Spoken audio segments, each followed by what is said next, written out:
Let's get started here. I'm gonna stream with a bit of delay this time instead of blocking my hand, and we'll see how it works. I've also got a cat with me. Meow for them. Meow. Meow. Meow. No, I just want to meow. But I do have the cat with me. Yes, this build did well. When I streamed a couple days ago, we went 5-1. And it seemed yeah, it seemed pretty strong, pretty consistent. The only thing I feel like is I feel like we need to get this Toon Cannon out of our deck early for our deck to sort of like do what it wants to do. So like the hands where it's like I've got, I don't know, like a Reasoning and a Monster Gate, but I don't have the Toon Cannon, that could be kind of scary. But we basically have like, 4 copies, 4 ways to... We can either obviously just naturally draw the Toon Cannon or draw one of these, so I don't know. Hadn't been an issue the other day, but could be an issue in general. I think the main deck's fine. I think the side deck is, I don't know, probably okay. This is not my build, by the way, just so we're clear, but I think it's a good build.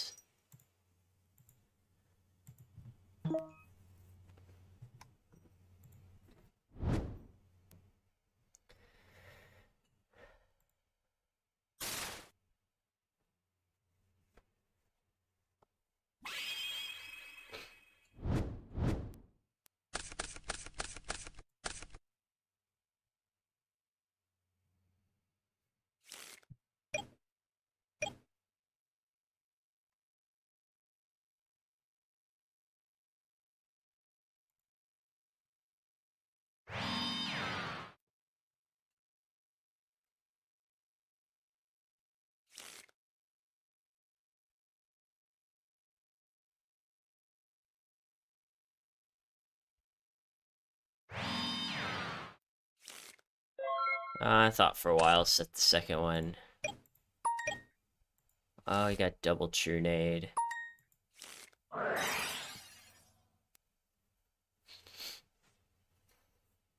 I assume...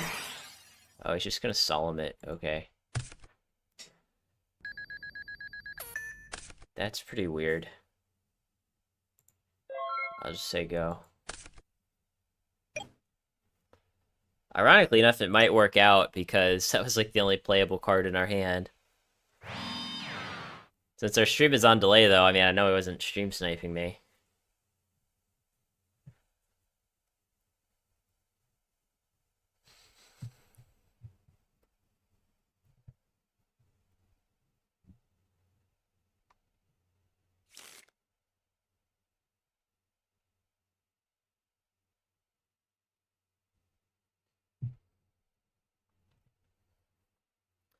Wonder what this is. I guess this is just warriors. Maybe this is like a warrior deck that didn't draw any monsters. Oh, this hand is awful. I mean, this could be like a morphing jar, but I don't know. Not a lot of people play morphing jar, so I'm just gonna say go. This build only plays 3 chaos monsters, by the way, and we just like drew all of them.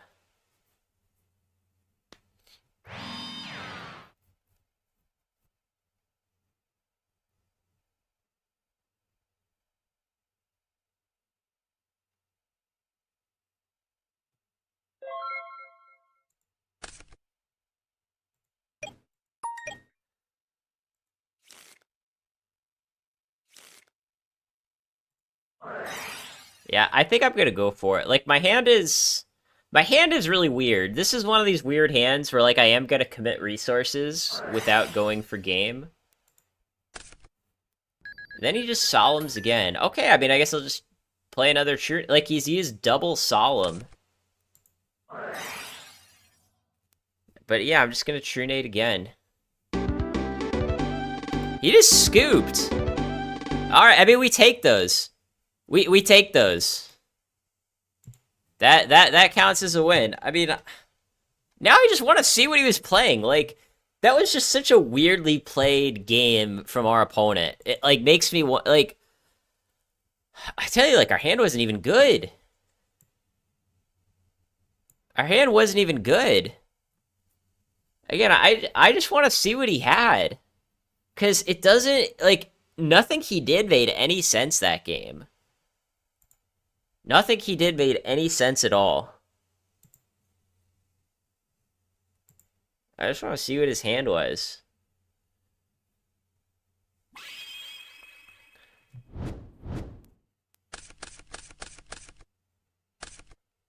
Okay, he was playing a panda deck with Solemns for some reason. That was it?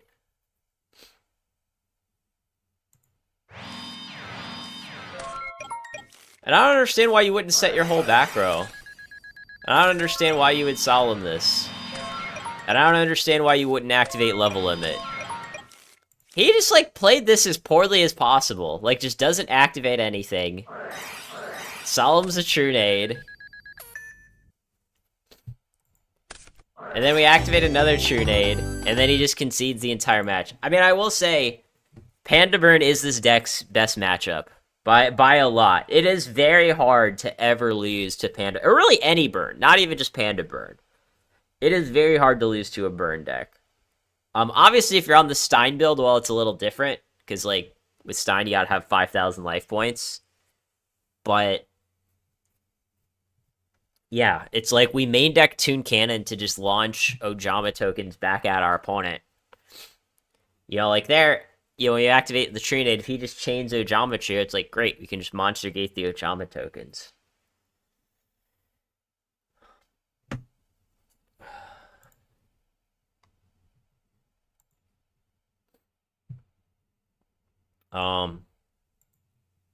So yeah, let's give it another shot.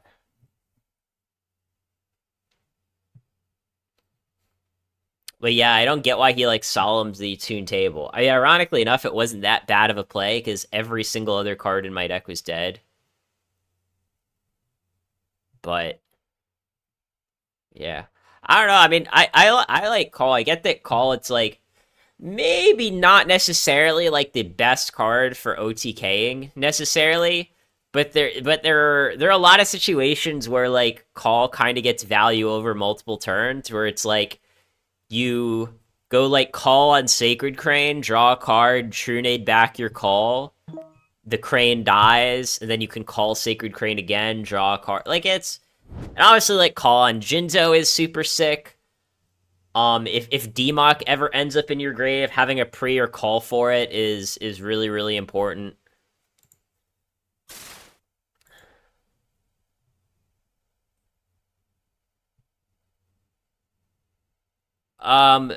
Raigeki Break, and realize stream's on delay, so you won't see this until 5 minutes after your question, but Raigeki Break and Ring both come in for, like, the Goat Control, Chaos Control style decks, where you want to either, like, Raigeki Break a Thousand Eyes or a Balter.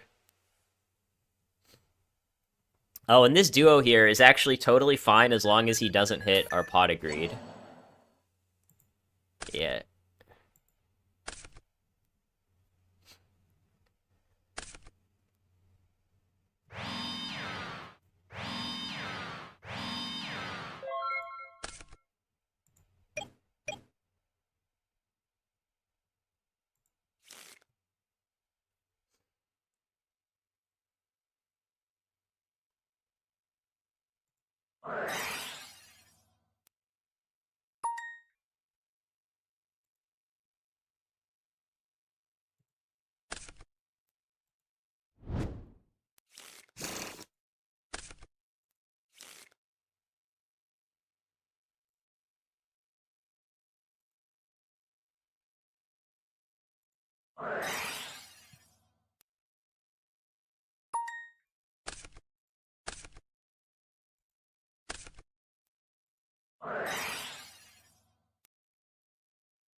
Oh, this is kind of tough. It is very easy for our opponent to just have faith and blow us out here.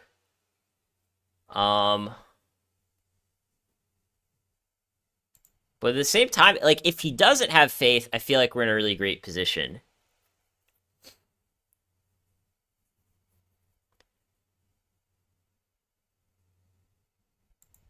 So we got Crane, Jinzo. Hmm.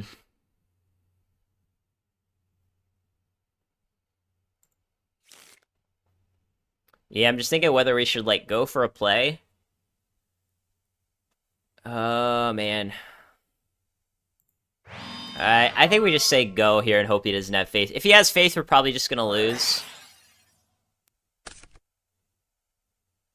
But if he doesn't, I feel like we're in a really good spot.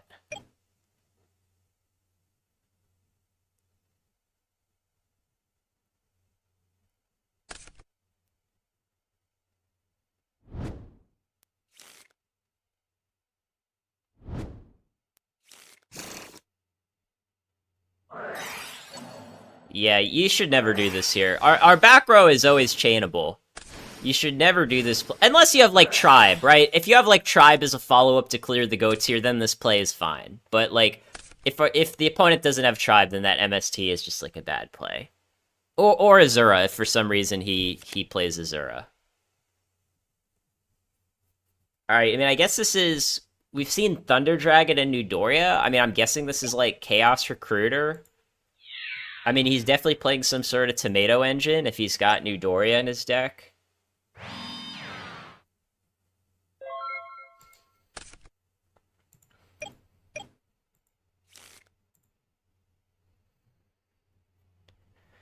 Um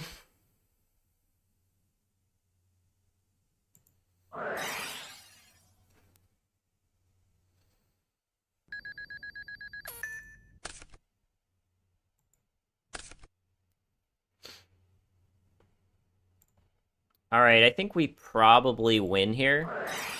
It's not like 100% guaranteed. I mean, we either win or like go like plus 1,000 and deal a bunch of damage. I mean, assuming this Monster Gate gets us a Sacred Crane, it has a 2 out of 3 chance to get us a Sacred Crane. And if it... Oh. If it does get us the Crane... Yeah, it gets us the Crane. And the reason we needed this Crane here is because it's the light for BLS. And what we do is we can just go Toon Cannon, launch the Crane,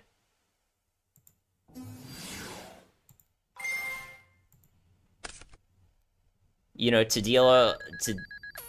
You get what we're doing here. The idea is we use Toon Cannon to put the Crane in our grave, light, dark, BLS...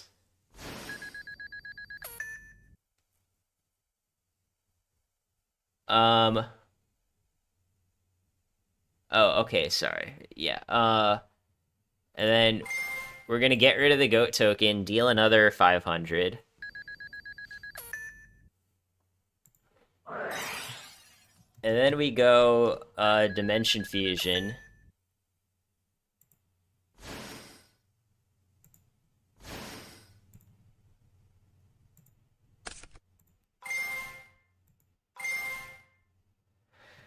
And then here what we're gonna do is we're gonna go Demock, add back Dimension Fusion.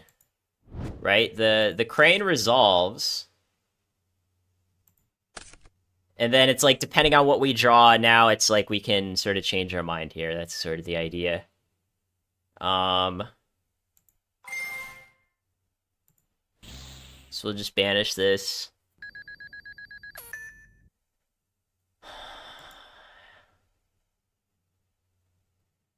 And...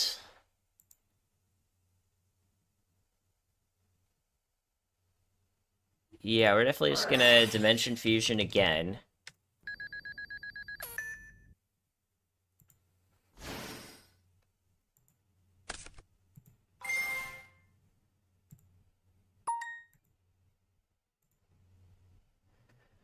So let me think.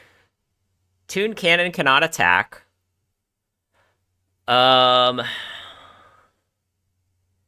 If we go like BLS banish the face down monster, Demock attack over the Newdoria. He takes 16. He takes 16 from Crane. That's 32.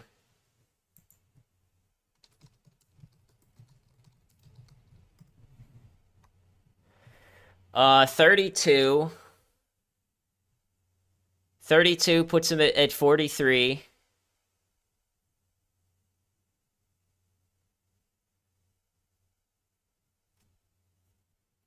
And then the cannon is another 25.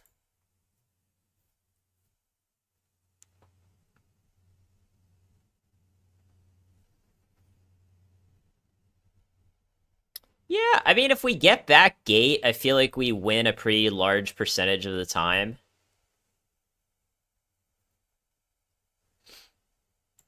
Yeah, I think we'll just get back gate.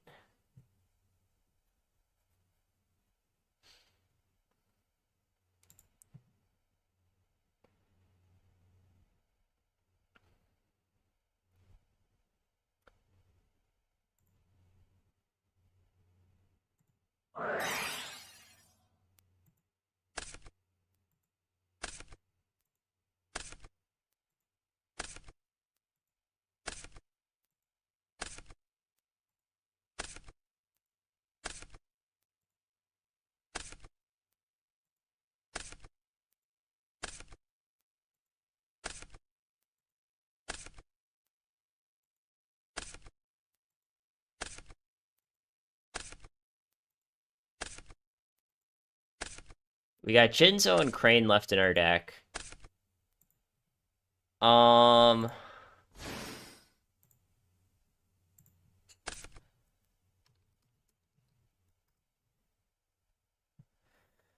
See, if I did this correctly, let's see. Yeah, I think I'm gonna be 100 off if I do it this way. So let's see. Yeah, 32. 32 puts him at 43. 24, 25. 24, 25, 39. I think we want a card destruction here just so that we can see what our opponent is playing. Like, we have game this turn, but I want to see the other cards in our hands. In his hand, sorry.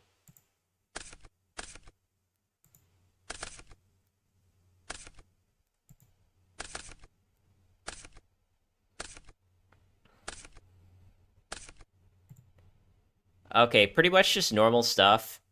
Again, let me make sure that my math is correct. Okay, so we do 32 plus 24 plus 25 is 81, and he's at 75. Okay, so we go BLS, Banish. Oh, and he's playing Tsukiyomi. And then we go Demok Attack.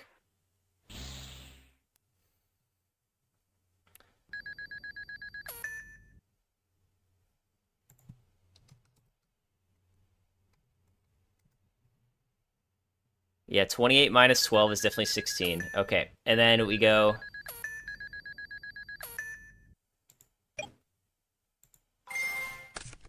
Yeah, and then he loses. Okay. So yeah, I definitely feel like we played that turn optimally. Or close to optimally, at least. Again, the reason we activated card destruction was just to see the rest of his hand. You know, going into game. We didn't see anything important. We just saw a torrential cross out and a heavy, which was all stuff that we knew he was playing anyways.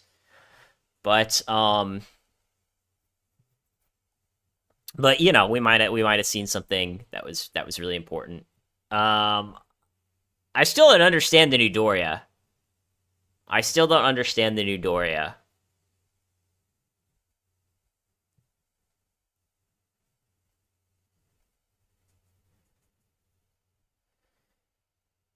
And I really don't know what we're supposed to be citing. It's the only monster he set was Tsukiyomi.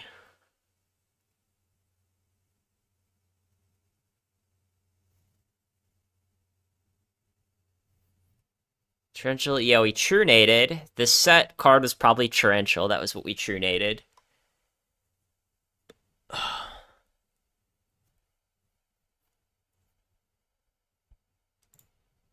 I don't know, I feel like Mirror Torrential could be good.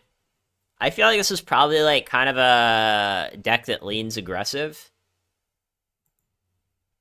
Oh, and he was also playing Chargreed for some reason. I have no idea why he was playing Chargreed.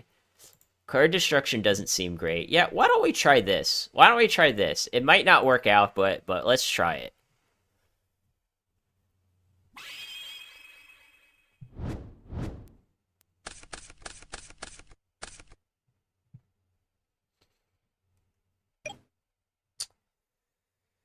This hand is not very exciting.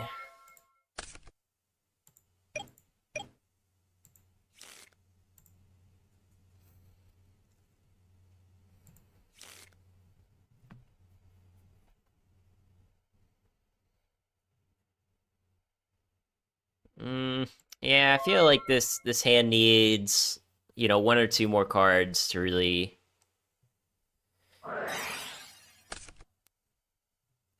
End phasing Jaragreed is incorrect here, by the way, because he could have drawn double Thunder Dragon. In a scenario like this, you should always go to your draw phase, see what you draw, and then if it's Thunder Dragon, you can discard it and then Jaragreed after. I'm actually surprised. It's like, you would think that Jar of Greed would be a very easy card to understand how to use, and yet I see quite a lot of people use it wrong.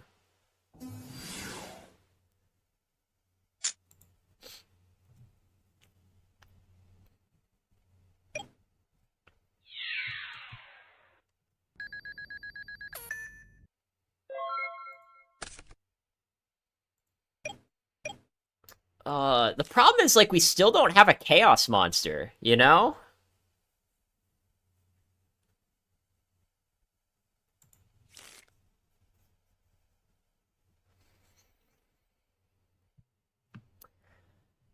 Yeah, and then if we, like, set a spell, he hits it with Breaker. I don't want to end phase discard Crane, because then we don't have something for Gate. I don't want to end phase discard Demok, because then it makes Reasoning easier to call. Yeah, I feel like we're kind of just forced to go off here. And, I don't know, like, just hope that we draw something. This is... Well, we do have Monster Reincarnation. We do have Monster Reincarnation. Oh, he actually called 4, which... He should definitely be calling 8 in this situation, but, like... Our opponent just isn't good, so he doesn't understand that he's supposed to call 8.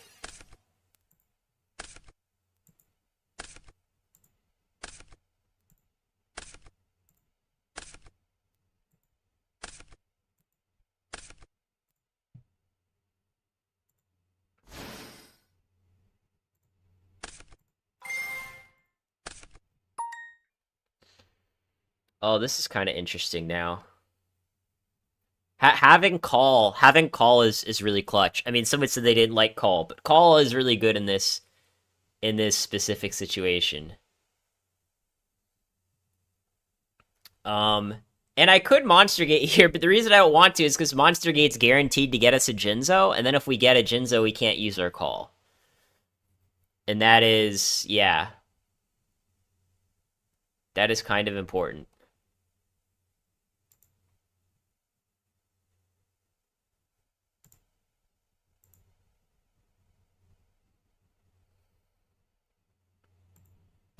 I don't know, we'll just, like, attack in case this is New Doria, or, like, something weird like Tsukiyomi.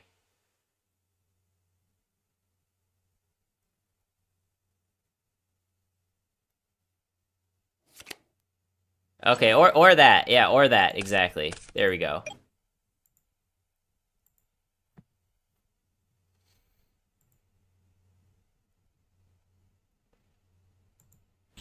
Oh, whoops, sorry.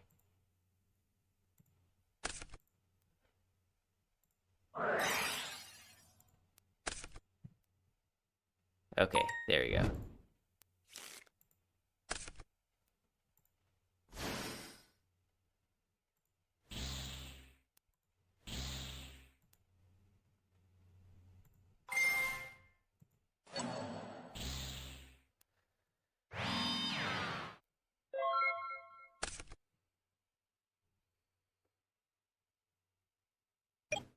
So yeah, we are down a lot of cards, but one of them is Call for Demok, so I'm not super worried.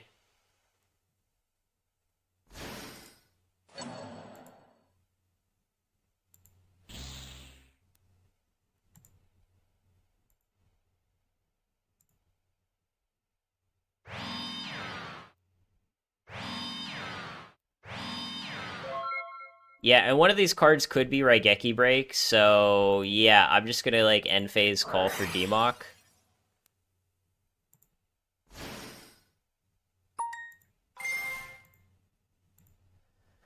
Let's see, do we have anything really sick? I mean, Snatch. Snatch you'd think is probably good, right? I mean, the problem is if he has Raigeki Break, he can just Raigeki Break the Snatch, and then it's like, okay, now what do we do? I feel like maybe we're just forced to get Graceful and hope to Graceful into the nuts.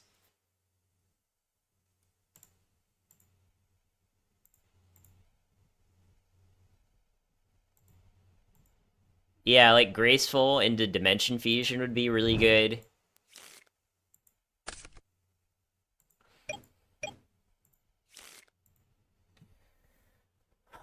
Even here, it's like we've got one gate target left in our deck, right? Which is Jinzo. And then if Jinzo is one of the bottom 3 cards of our deck, we can't Graceful. I mean, there's roughly a 1 out of 7 chance that Jinzo is going to be in the bottom 3. So, but I think in the other 6 out of 7 scenarios, I think we just win. So I think we're just going to take the chance.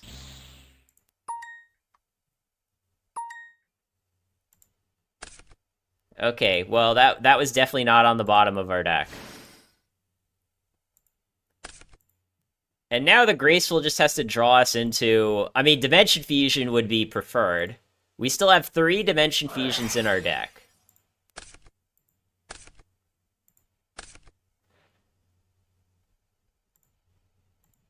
I mean, we're definitely discarding Reasoning, because that just straight up does nothing.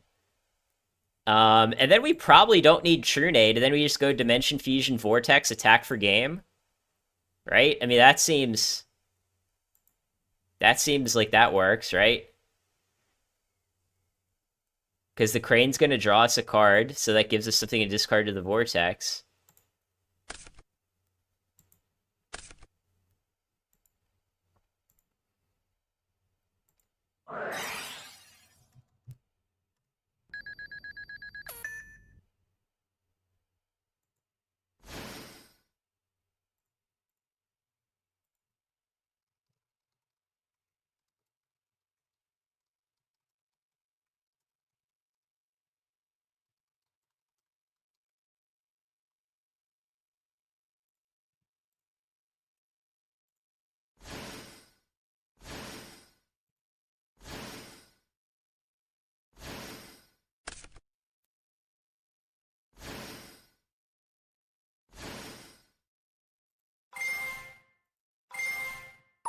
In fact, I might just be able to go, like...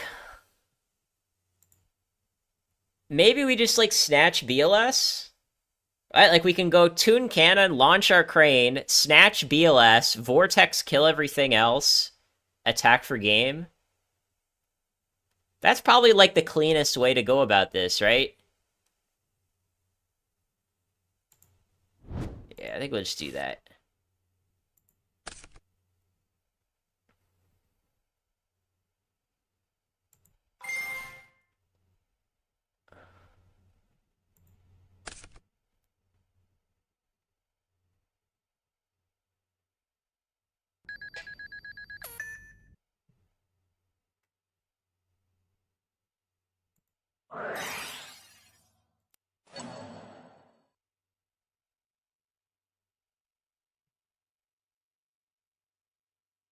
Um...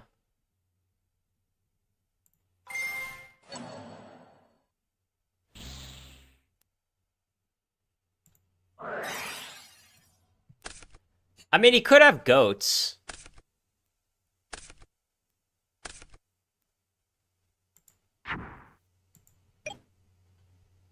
Oh.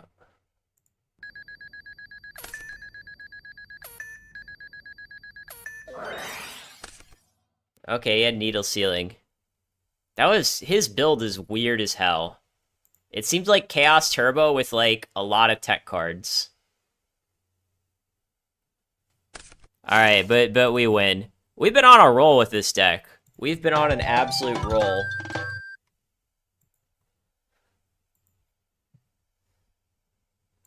Back to, back to the old 2/3 win rate.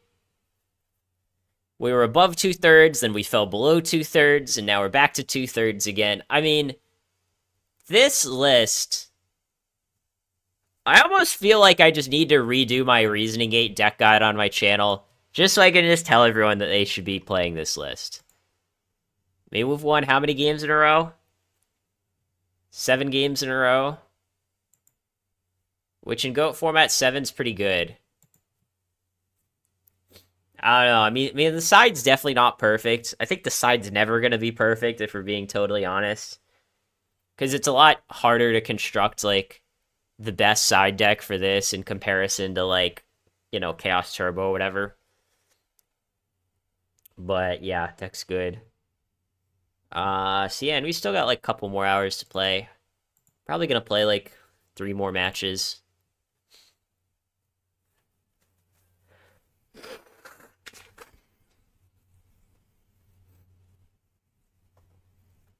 I don't feel like Needle Sealing was really the best card for my opponent to side in for that game. Because it's like, we play 3 True Knights, a Heavy Storm, and Jinzo. Like, what are the odds that you're ever going to actually be able to resolve that Needle Sealing?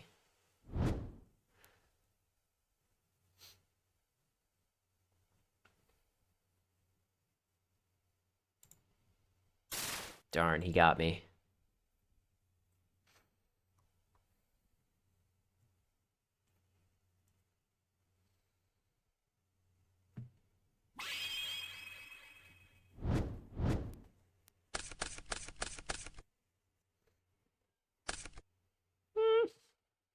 Yeah, this hand's not bad. I mean, it's not amazing. If we get Duo, that would suck.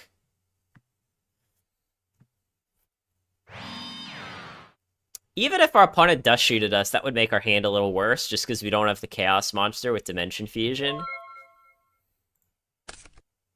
We drew the second Toon Table.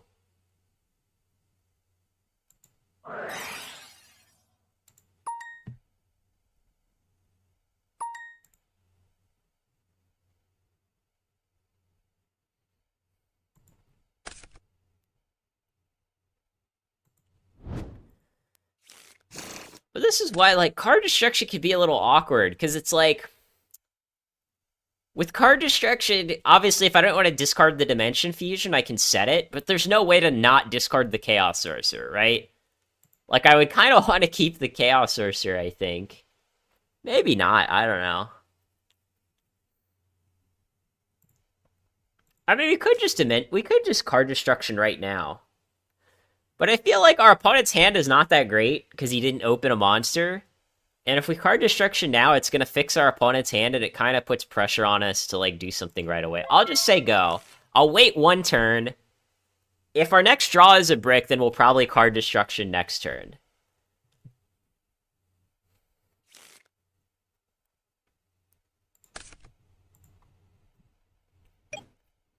You know, I always like to see, like, can I wait 1 more turn? Can I wait 1 more turn?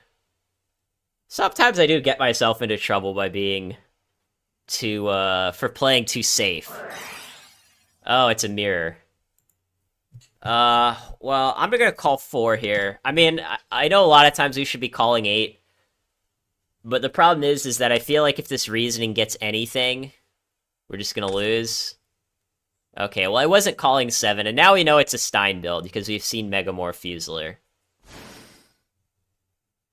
Oh, he's just gonna meta it?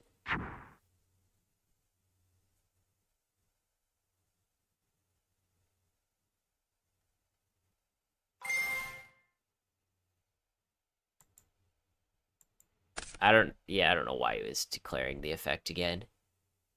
But we could be dead. We're just dead to, Limiter. We're dead to Upstart Megamorph Limiter. Okay.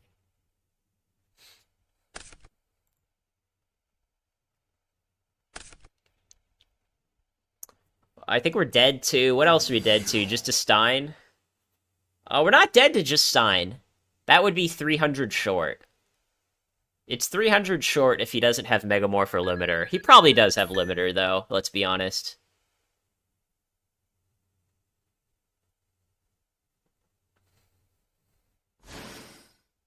Okay, well, now he definitely has Limiter.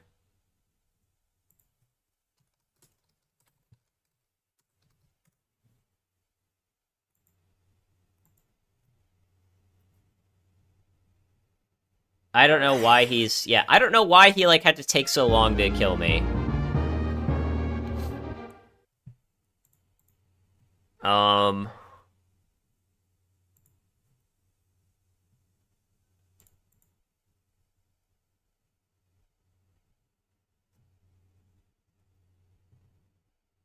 I mean, I guess Token Thanksgiving is pretty good here, right?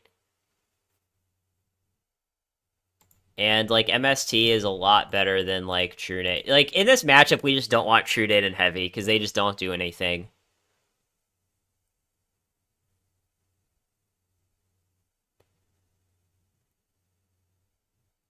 Do we side out Jinzo?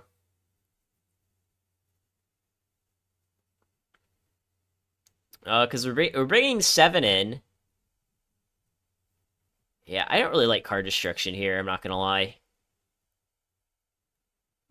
I guess we kind of want brain control, too.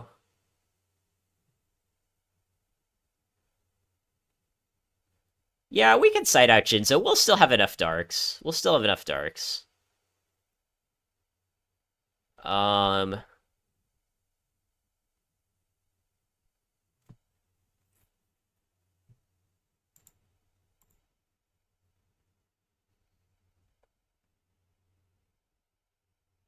Alright, is this the play? You know what? Maybe we just don't even need MST. We just don't need MST. Yeah, I think this is fine.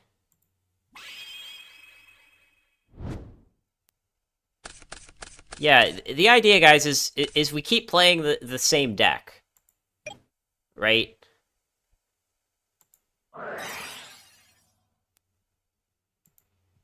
Oh, my opponent says that he's watching my stream, so I hope he doesn't just sit here for, like, 5 minutes so he can see my hand. See, this is why I considered not doing, not doing, whatchamacallit, not doing delay. Because the problem is my opponent can just sit here for, like, 5 minutes if he wants to see my hand, and there's not a lot that I can really do about it.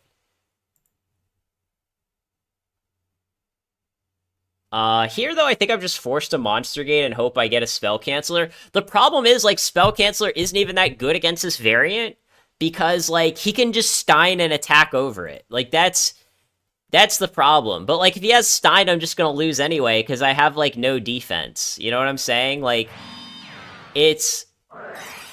it's one of these things where I'm probably just gonna lose to Stein anyway. So I'll just try to get, like a spell canceller, and then at least we win if, like, our opponent doesn't have it. I don't know, I guess we'll put this in defense. Yeah, my hand is absolute ass, so if my opponent's hand is just anything reasonable at all, we just lose.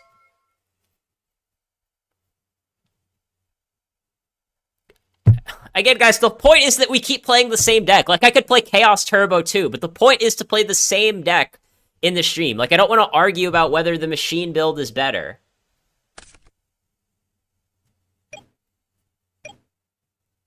And, I mean, Blowback is definitely not overrated in Machine Gate. It's like...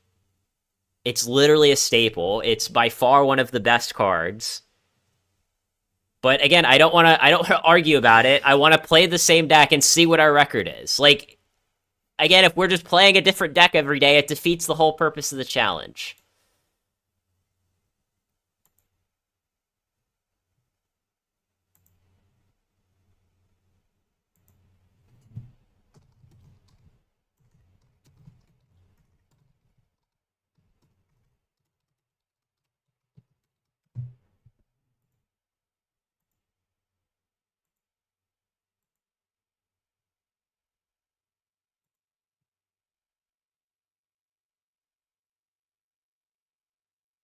And I don't understand why my opponent's taking so long. Like, you either have game or you don't. You either have Monster Gate or you don't.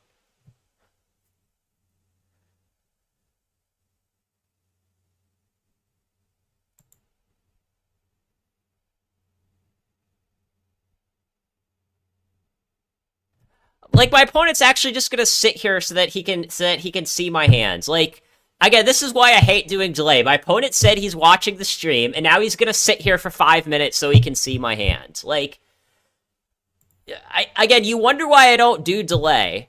It's because this is the shit that happens. This is the actual shit that happens. Alright, I mean, I'm calling a judge and saying he's AFK, because you're not allowed to just sit here for 5 minutes.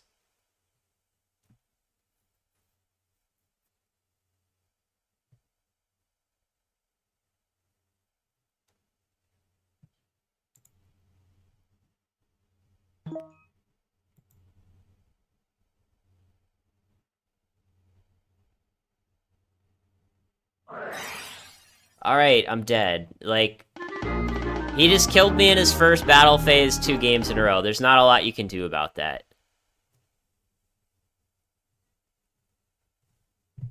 And yeah, like, of these, 19 losses, like, half of them have just been mirrors. Like, it's really silly.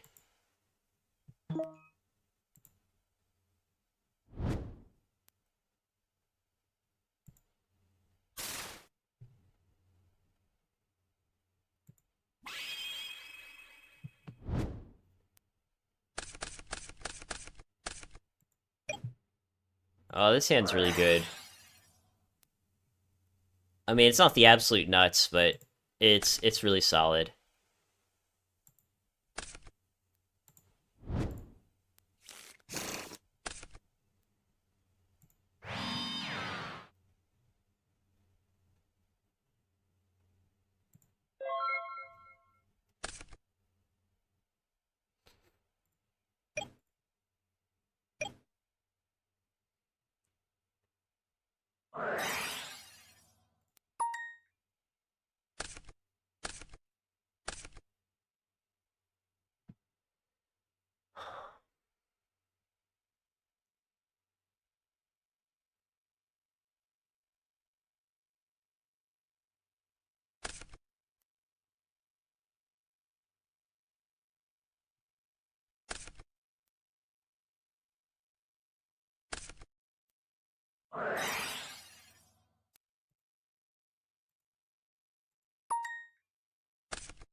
It's interesting they discarded Mirror Ring turn 1.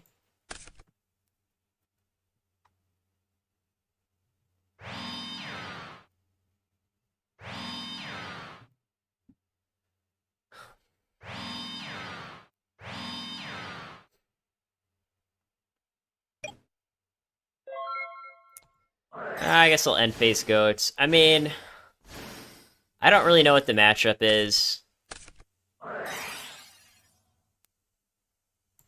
I swear, it's like everyone is just playing some sort of hard counter to me in like every match. Like, dealing with a deck that's like Mask of Darkness drop-off is very difficult for Reasoning Gate.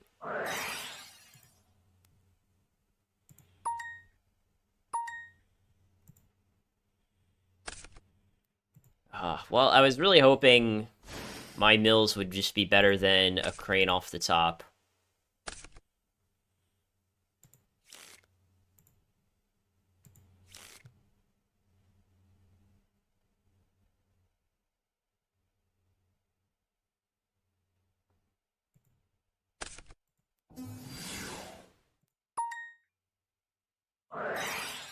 Okay.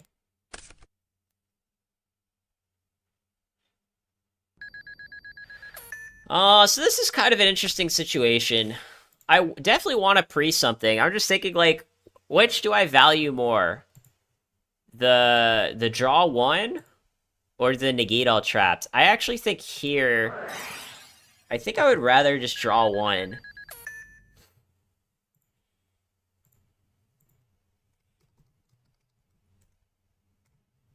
Like, if it sets, like, a Mask of Darkness or a Magician of Faith... Man, this guy just has, like, the actual perfect back rows. Drop off for the Reasoning, Solemn for the Jinzo, MST for the Pre, and now I just can't do anything. You literally said in the chat you were watching. Like, dude comes in the chat and says, Hey, I wasn't watching. Well, you said in the chat in game you were. Like, I don't know what to tell you.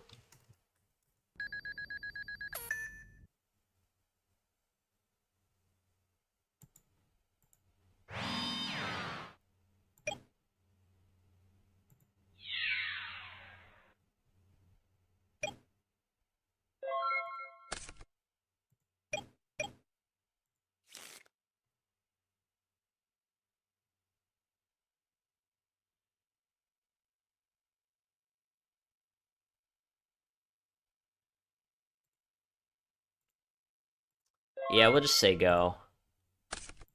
I mean, the Desk Koala wasn't the issue, but I tell you, the drop-off.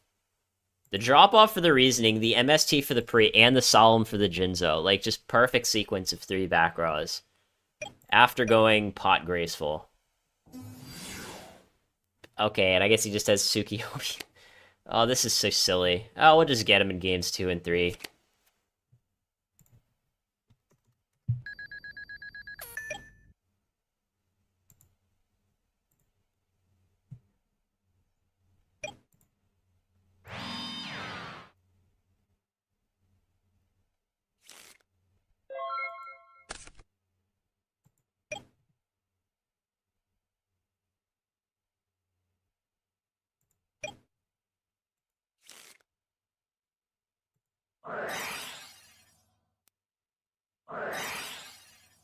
Alright.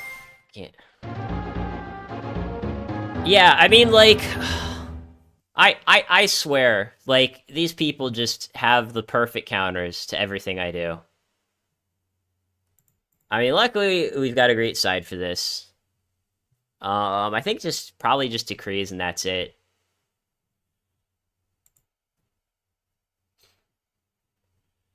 Trying to think, is there anything else?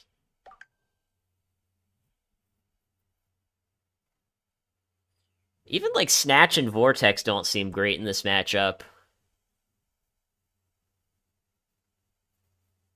Snatch and Vortex both seem kind of meh, because they don't, like...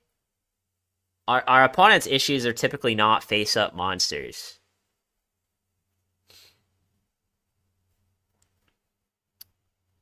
So I think I'm going to take out either the Snatch or the Vortex. I guess probably Vortex.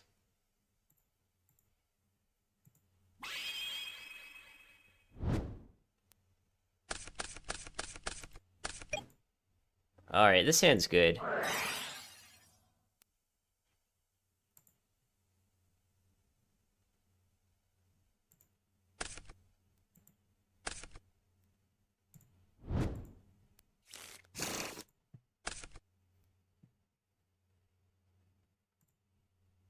Yeah, this hand's really good. This hand's really good.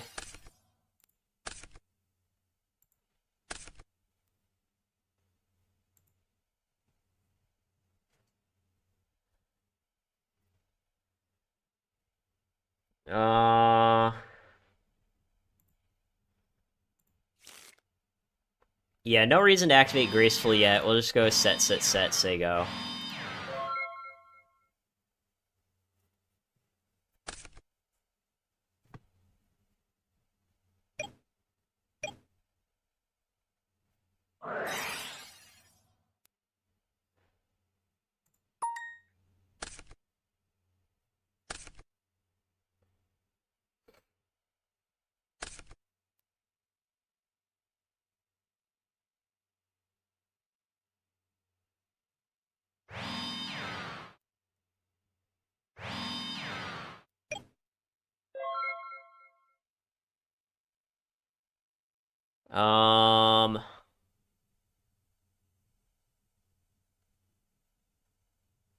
Yeah, I think we'll end phase go.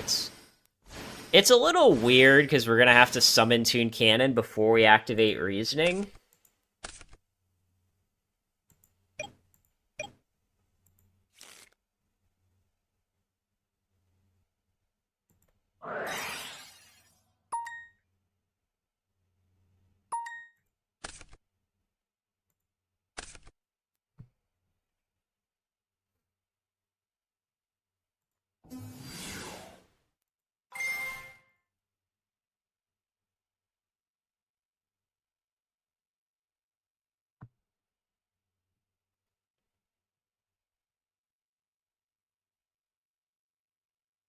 Yeah, I'm just gonna try to get value with the Decree here. Like if he plays, I don't know, like a Torrential or something.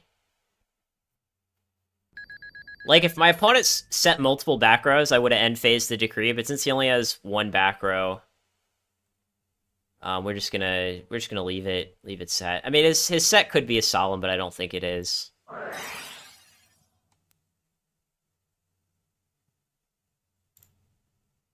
He called level 4, which I think he should always call 8 here. I mean, he's got a 50% chance of calling the reasoning correctly, but if he calls it wrong, the game is basically over.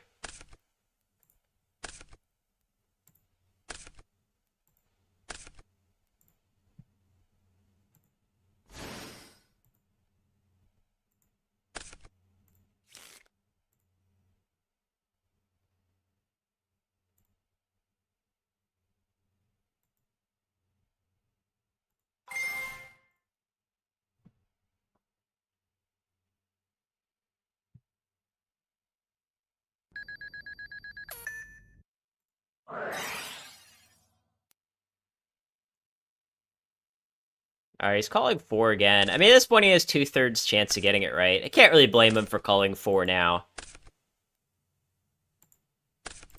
But now we've got, like, a light in the grave. So now he just Graceful. And we don't need the Trunade or the Goats, so it's basically just a draw 3.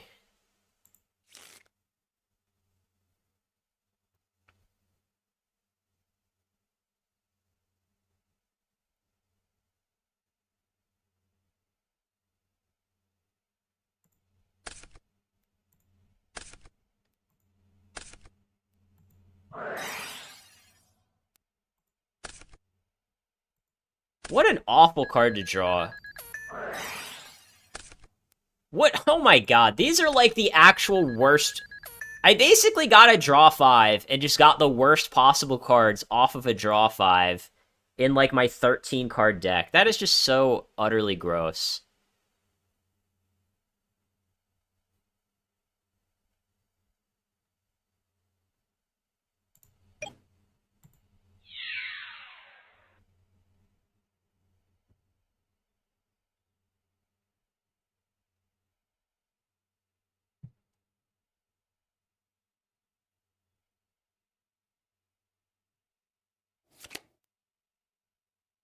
Oh my god. Yeah, I mean, he just opens, like, Pot of Greed Faith after my hand is absolute dog shit. Well, I guess we just lose this one.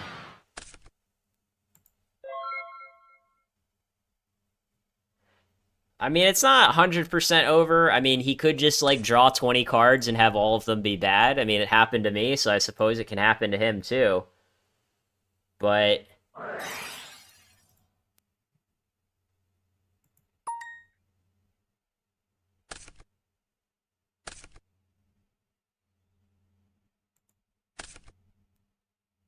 But yeah, what we need here, what we really need is... Yeah, like, somehow we still have all 3 Dimension Fusions in our 8-card deck.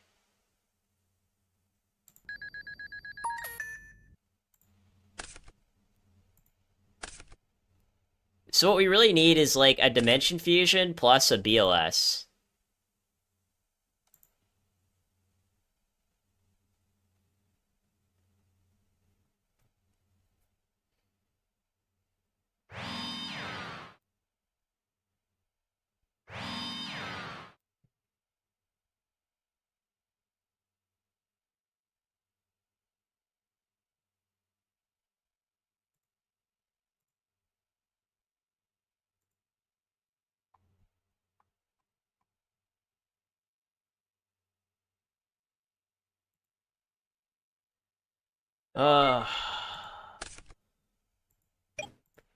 I mean, I guess this call isn't terrible. I mean, I'll set it in case this is Death Koala. And then we'll attack. And then he's gonna kill my Jinzo, I presume.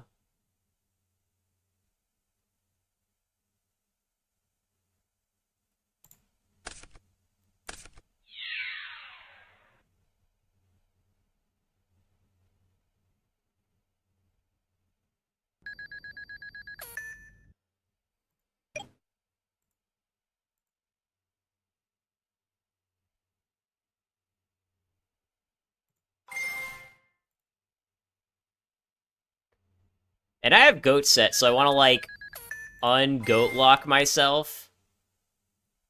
So that I can end phase goats, fire all the goats again. Yeah, I mean, this is kind of weird how we're doing this, but this is what I'm gonna do. I mean, we are down by, like, a bajillion cards.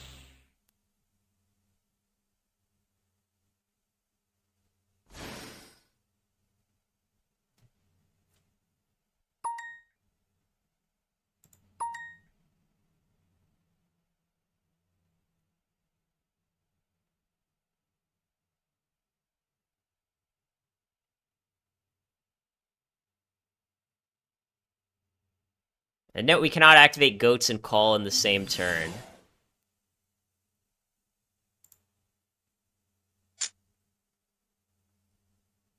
Um...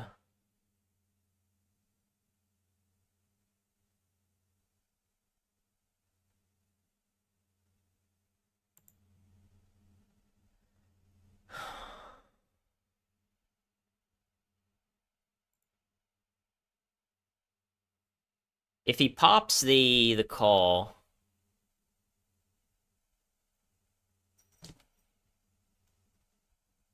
I don't know, I think we just have to hope he doesn't pop the call.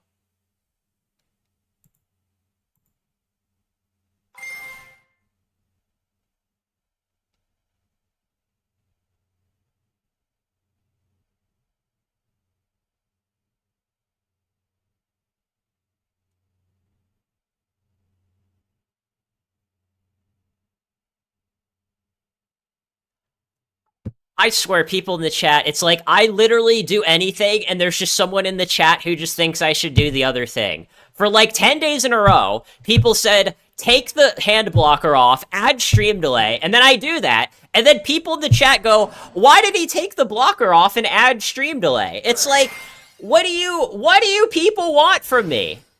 What do you people want from me? It's like... Again, it's like, I do literally anything, and there's always someone who says, no, you shouldn't have done that.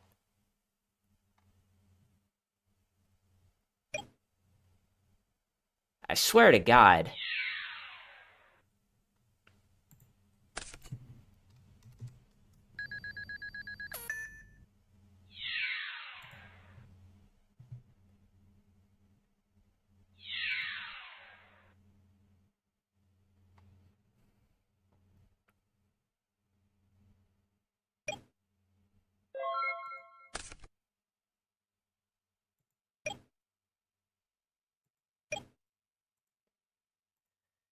Oh, this is kind of interesting, actually.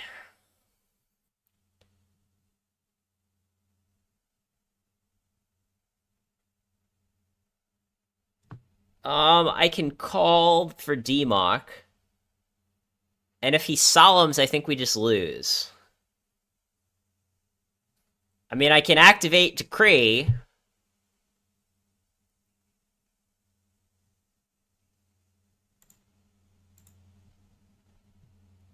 I mean, I can activate Decree to try to bait out the Solemn, and then if he doesn't chain Solemn to the Decree, then we can chain Call.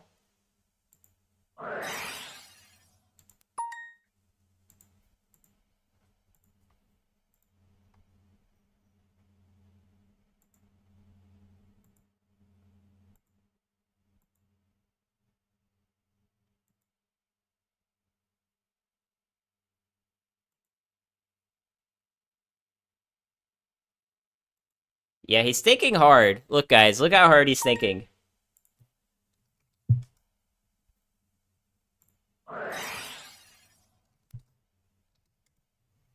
I mean, if he Solemns now, we just lose, but I have to try.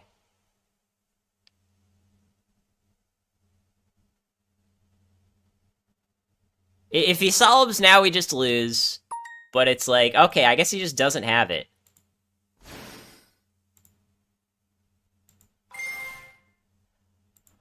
So if we get Snatch, he's just probably dead, right?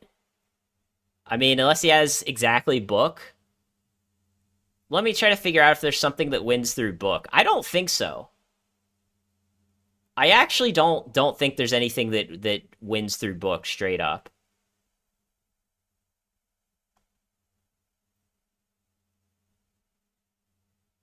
Right, we don't really have a lot that we can get. I mean, we can get back, like, Pot or Graceful and try to draw into Dimension Fusion, but I don't think that does anything. Yeah, I mean, we don't even know if he plays Book, so, like, yeah, I think we just get back Snatch, and then activate Heavy. If he has Goats, he can't activate Goats here. And then the plan is just Snatch, BLS, attack for game. If he has Book, he has to chain it right away on BLS. The DMOC runs over the BLS.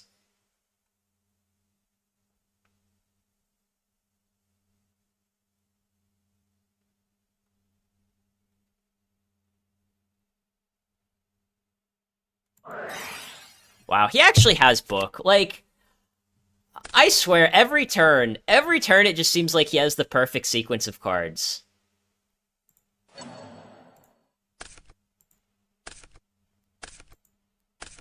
I wish there was something I could do. I really do.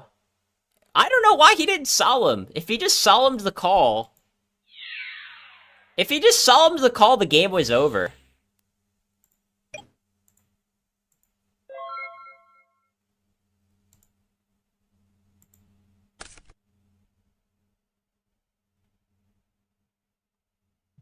Yeah, like, if he just Solemned the call, we just would not be playing a game.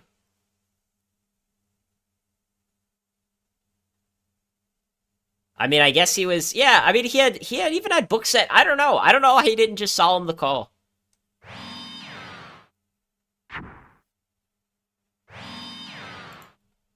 And I'm sure now I'll top deck Dimension Fusion. Now I'll top deck one of my 3 Dimension Fusions with nothing to get back. I mean, of course I did, right? I mean, that's just what happens every single turn. I have the worst card. My opponent has the best card.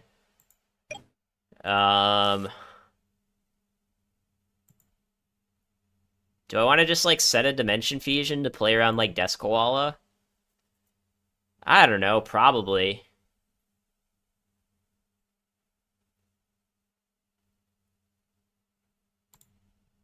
What does he have? He has Pot Duo.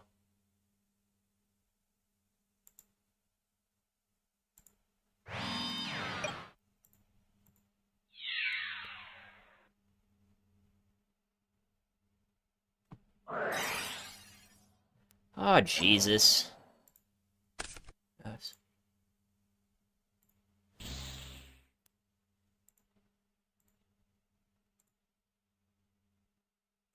I might just go... This sounds crazy. I think I'm gonna go Dimension Fusion on DMOC. My opponent gets back BLS. Snatch his BLS, banish the face-down monster. I think that's actually the play. As crazy as that sounds.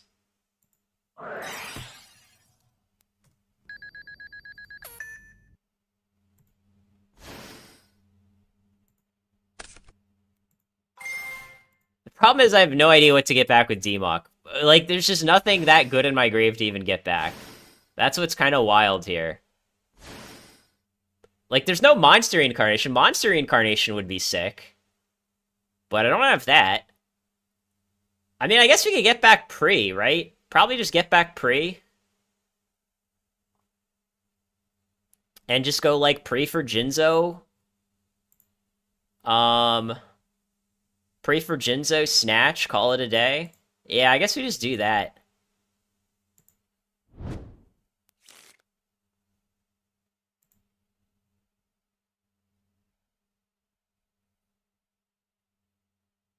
I mean, he could have Heavy, but a lot of people would side out Heavy in this matchup. Breaker's already gone.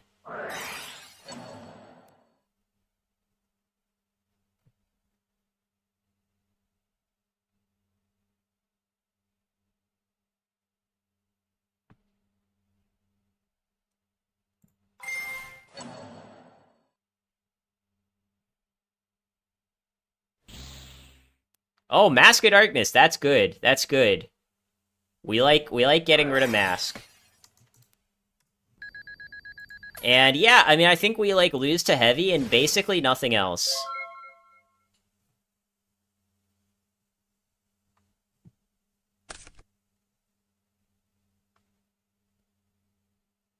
I mean, I guess also MST, right? He can MST the Snatch. That works too.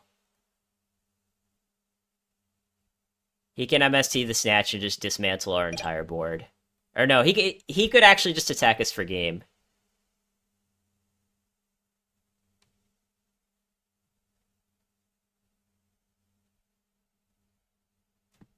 Yeah, it's funny, the one upside to having a delay is that with the hater blockers, it doesn't stop people from stream sniping me to win RPS, whereas this does. You can't chain call to something. Oh yeah, I'm well aware. Yeah, if obviously you're talking about what happened 5 minutes ago. Yeah, if the breaker had hit the call, we would have not been able to chain call on DMOC to get its effect, but we could have chain call on Crane to get its effect.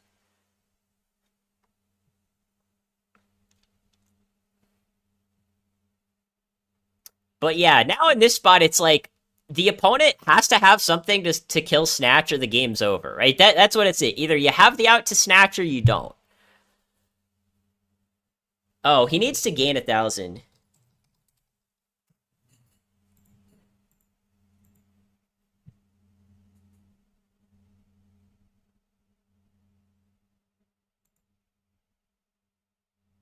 So I guess this is actually like not game on our next turn because like we're board locked. I mean, I put in the chat that our opponent needs to gain 1,000, but he's just still not doing it.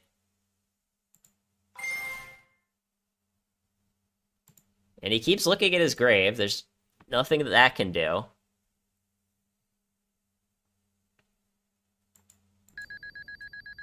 Okay, finally. I mean, if he was at 28, I think we would have a much better shot of winning. Oh, you're saying when I chained call... Oh, call to decree. Yeah, you're right. Yeah, I should have done it in the other order. Yeah, sorry. I mean, see, this is the other downside of having stream delay, is that you point out that I made an illegal play, but by the time I see your message, it's like 5 turns later. You know, it is what it is. Hold on.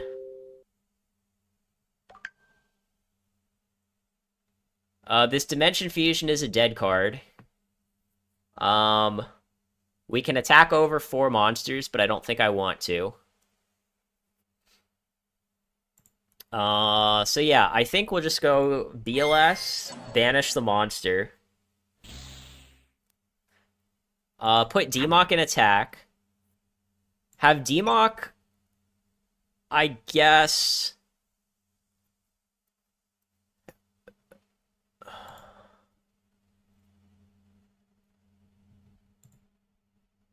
So it's interesting because my opponent could have another book. And we want to think of like, okay, if our opponent has book, we probably want to just leave him with breaker.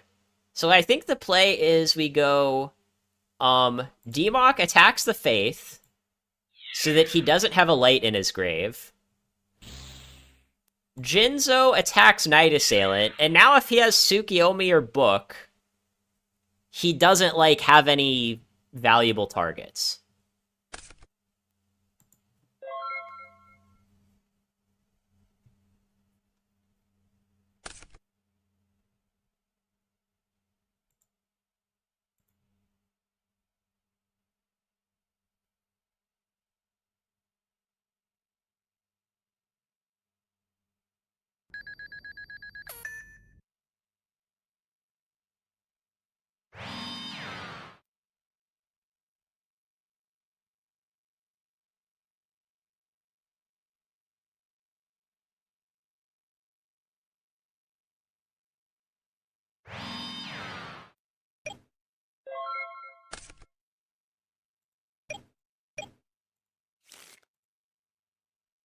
We have our own BLS, but we still can't play it because we're board locked. I mean, if our opponent's face down monster is just straight up nothing, if his monster is nothing, we can just go for game. Right? We could actually just go for game. It would need to be a Tsukiyomi or a Night Assailant.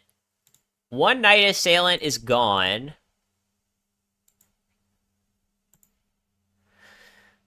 This is definitely an interesting spot here. If he has Night Assailant, actually, it's interesting to think about if he has Night Assailant, because if he has Night Assailant, it sort of like unlocks our board, and then we can drop another BLS. So I think we could go like Jinzo attack the breaker, Jinzo attack the breaker, BLS attack the monster. If it's Night Assailant, he's forced to kill our BLS or the Demok to live, and then we still keep the Jinzo and we're fine. So yeah, I think what we want to do is do this.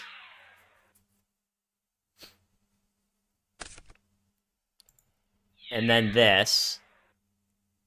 And yeah, I think this is kind of a win-win scenario. Even if it had been Night Assailant or Tsukiyomi, we would have been in a great spot.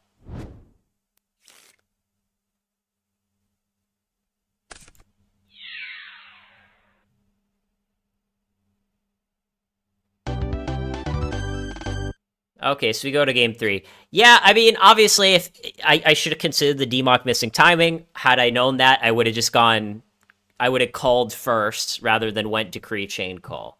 So, yeah, in game 3, I won't do that. In game 3, I will not make that mistake.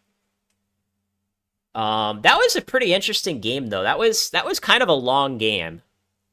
That was a much longer game than you would normally expect. I mean, our opponent going first is definitely a huge advantage for him. You know, with, like, drop-offs and time seals. I don't really think there's much we can do, though, in terms of, like, changing the side. I mean, we brought in our 2 decrees, and...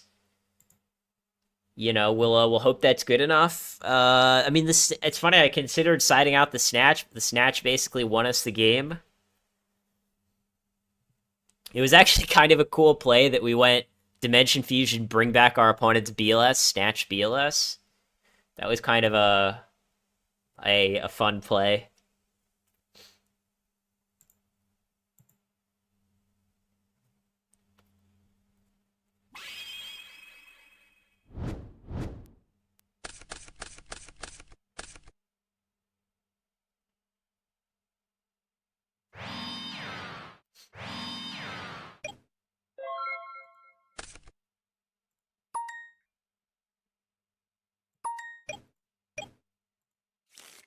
Drew a Crane for the turn. Kind of was hoping he'd play Drop Off, but no such luck.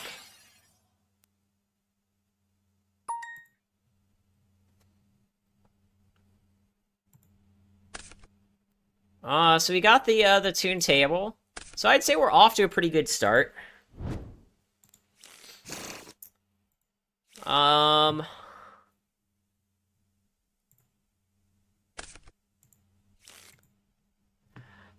I mean, I think we probably just want to, like, card destruction. I'm thinking if we want to upstart first. I mean, I guess we'll upstart first. It's not really that much life points, because if our opponent Solemns at some point, it's really like the upstart only gave him 500.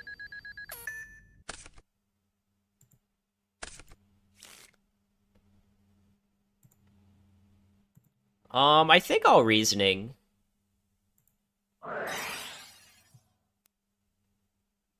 He'll probably call level 4 here. That was what he kept calling last game. Yeah, he called level 4. So he has a 1 in 3 chance of calling it correctly. And I feel like in the 2/3 chance that he does not call it correctly, we're winning a very large percentage of the time, but of course he got it correctly, because why wouldn't he? But even this card destruction, if he doesn't Solemn this, I still think we're in a great position.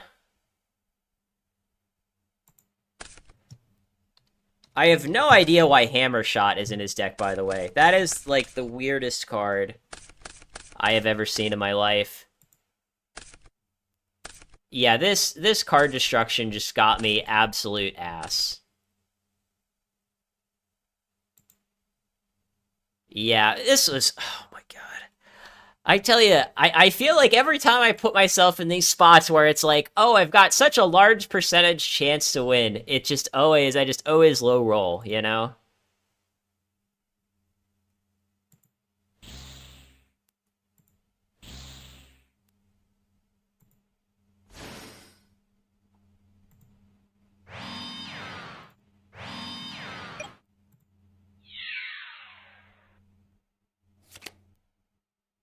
Okay, that's not bad, actually.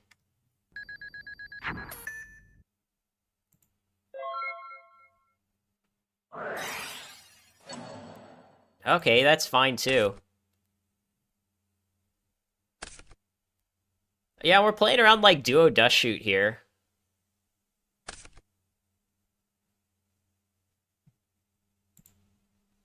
And we still have 2 more Dimension Fusions left in our deck. I don't know. I mean...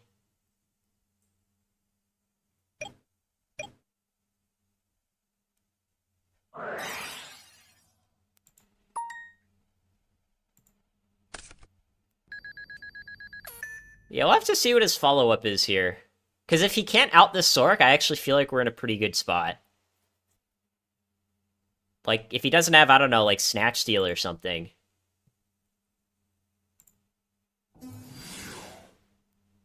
Oh, the Sook is kind of annoying, actually. Because now I need another monster to deal with this.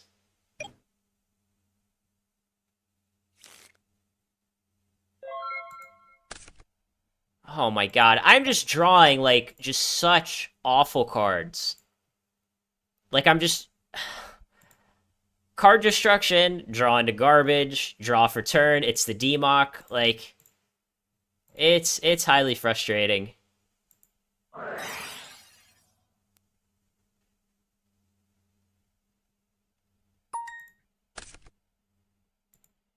Alright, I mean, at least we got... Oh no, we can't even play it. We can't even play it. Because...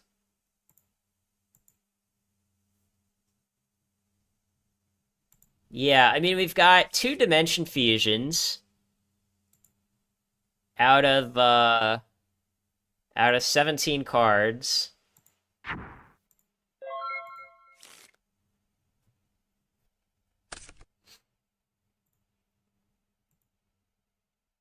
If our opponent sets a Faith, we're gonna have a bad time.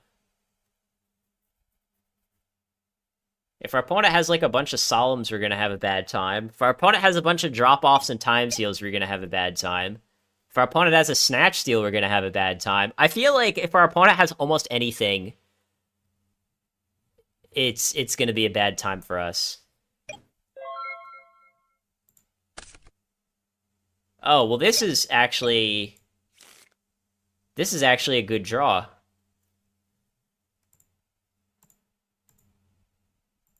This is actually a good draw.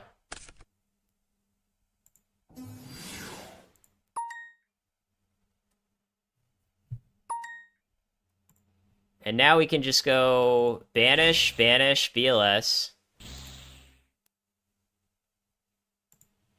I guess we just go for battle damage, right? I mean, he could have book, but that's like the only thing we're really worried about. Either way, we're gonna go +1, right? Like, if he just has to book our BLS, well, then his book went -1. If he doesn't have book, we swing for 54. And we're still at 77. Every turn, we've got a 1 out of 8 chance to top deck a Dimension Fusion, which is just immediately game, because we get back all 4 of these monsters.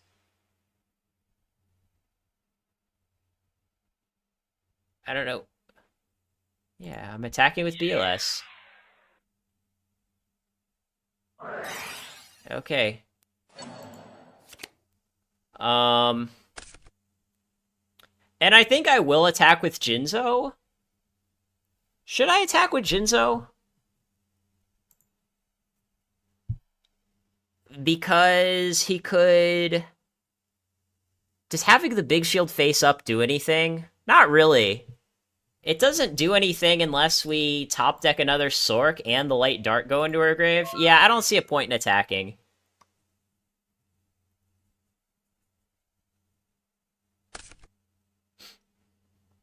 But yeah, the BLS effectively went +1 there. Getting the book out of the way was nice. Our opponent can't snatch BLS now if he has it. He can cross out if he didn't side them out.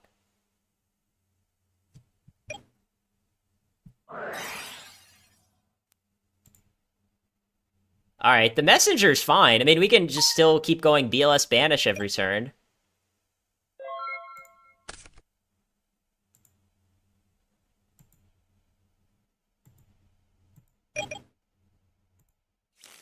He might just be dead.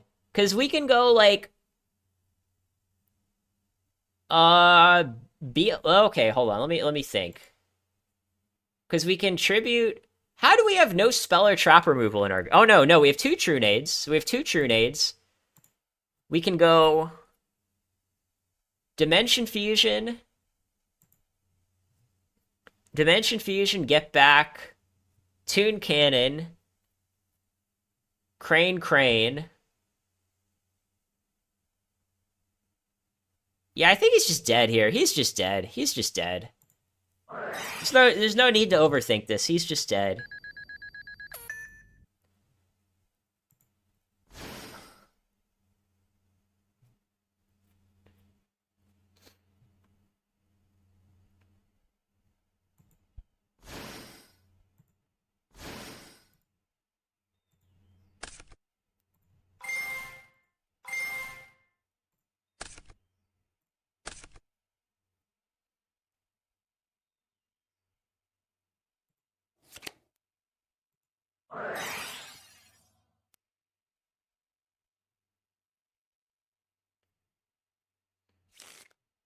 I don't even need to summon Demok, do I?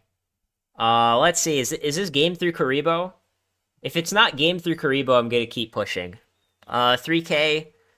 Let's see. He'd take 56. 56. Yeah, this is already game through Karibo, so we're fine.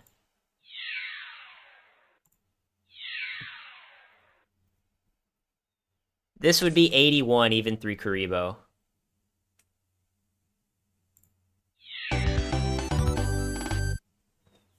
But yeah, sorry, I don't know if I answered your question already, but no, I don't celebrate American holidays.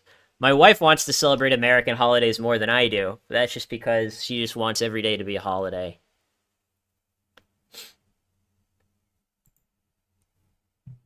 That was a tough match. I thought we were going to lose that match, I'm not going to lie. I thought we were going to lose that match.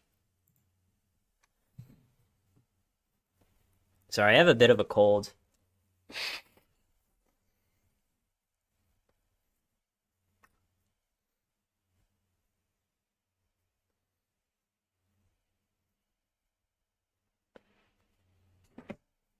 But yeah, his side strat was really weird. Like I don't know why he sided in like Big Shield Garden and Messenger apiece.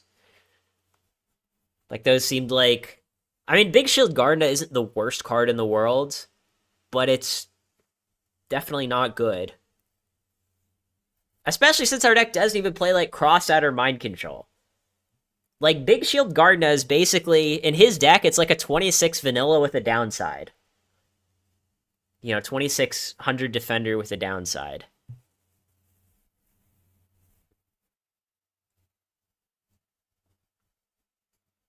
I mean, we could put Mind Control on the side. It's not out of the question. I definitely think like one Mind Control can be okay, but it's also a little situational, even when you side it in for the matchups that it's good.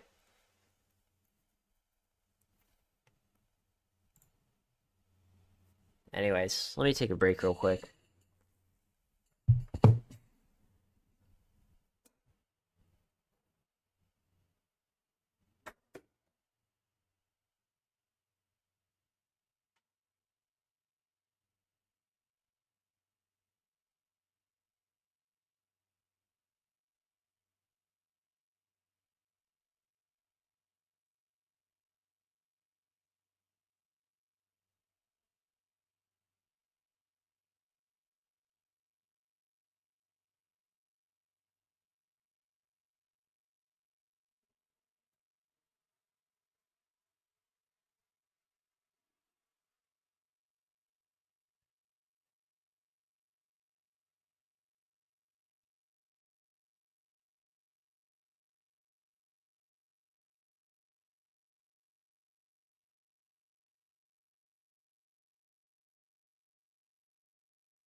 Alright, it's taking a while to find me someone.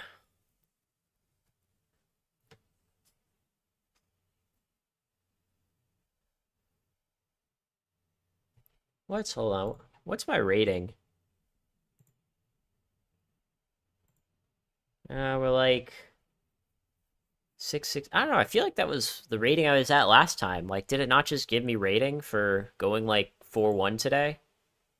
I don't know.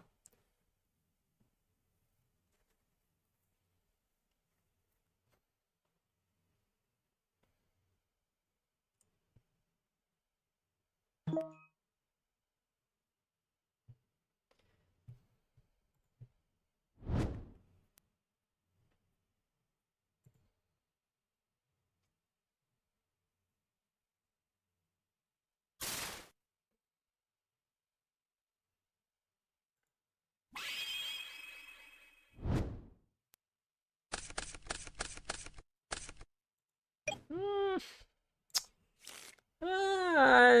This hand is, I don't know. This hand seems a little below average. This hand seems a little below average. Because again, this whole like card destruction with Chaos Monster thing can be so awkward.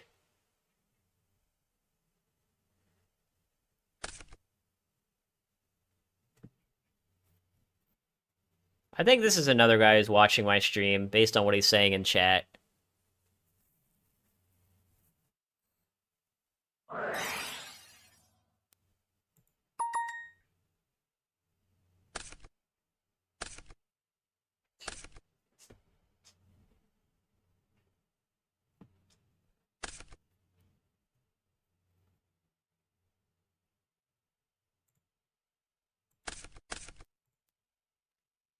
Oh, is he playing like Chaos Control? That's what it seems like.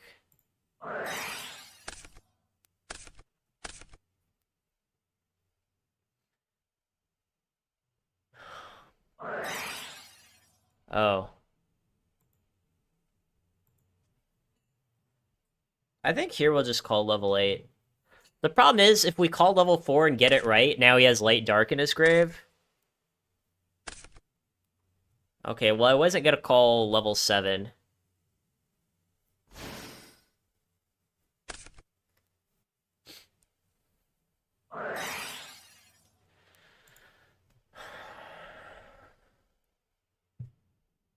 Maybe I'm just gonna call level 8 again.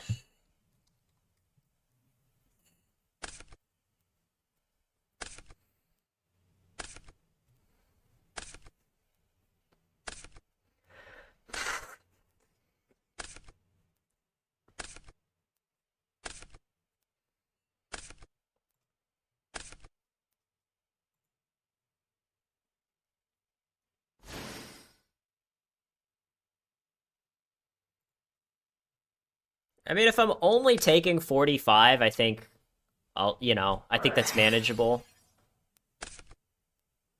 Oh, is he just going for game this turn? Using Monster Gate on Air Knight here is very ambitious.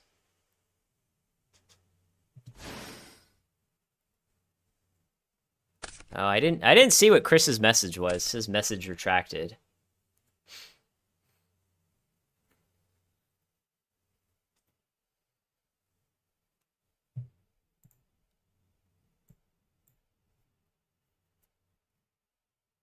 I mean, this is 42. Yeah, he kind of like just blew through all of his resources. I mean, if I just draw like anything good at all, I probably just win. Oh, that's actually a really nice draw.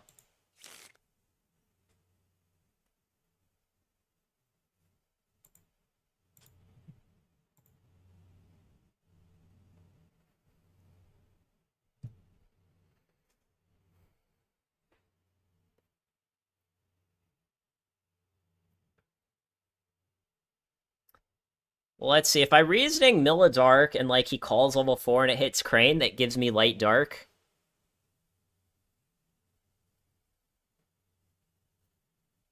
I mean, there's a 1 out of 5 chance of getting the Toon Cannon, which would be kind of shit. Uh,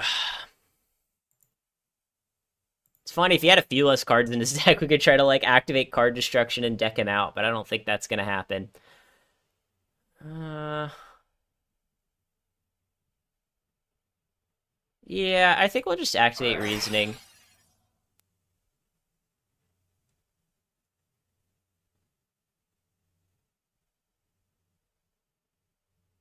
He called 6. That seems like the absolute worst level to call. Like, I could not have picked a worse level to call off Reasoning.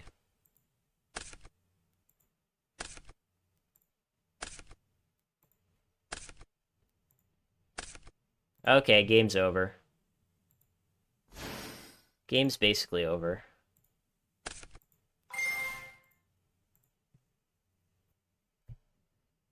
I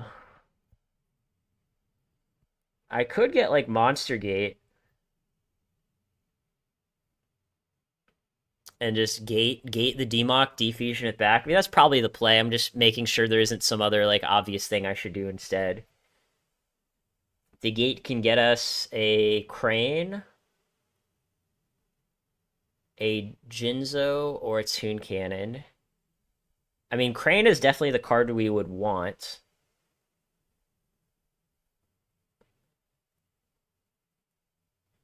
I mean, we're either getting back, like, Pot of Greed or Monster Gate, I think.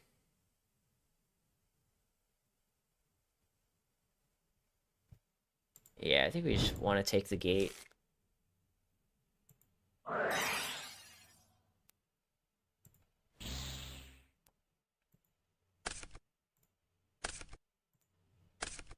I mean, getting Toon Cannon would be kind of shit. We really want a Crane.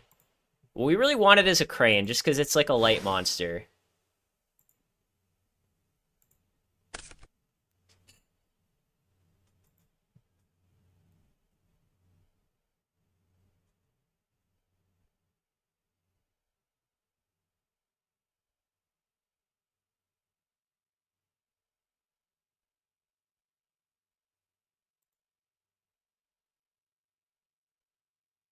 So one thing I could do is I could, like, set Vortex, set Dimension Fusion, card destruction for 3.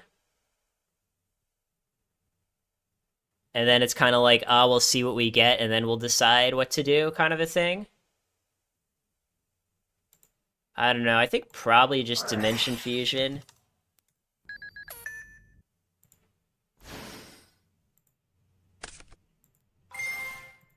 And get back, probably just get back Pot of Greed.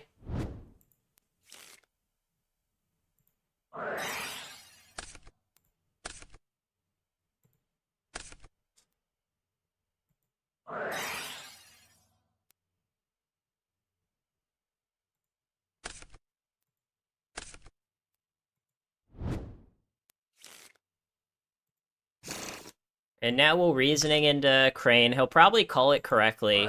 And then we just drop BLS Vortex, attack for game. Oh, and we haven't normaled. Yeah, and we haven't normaled, so we could even normal this Toon Cannon for more damage. Okay, yeah, he calls 4, he gets it right. We actually, it's ironic. I wanted him to get it right, because I want the Crane to go in my grave. I don't want the Crane to go on the fields. So I'm actually very happy that he called 4, because it makes our whole play so much easier.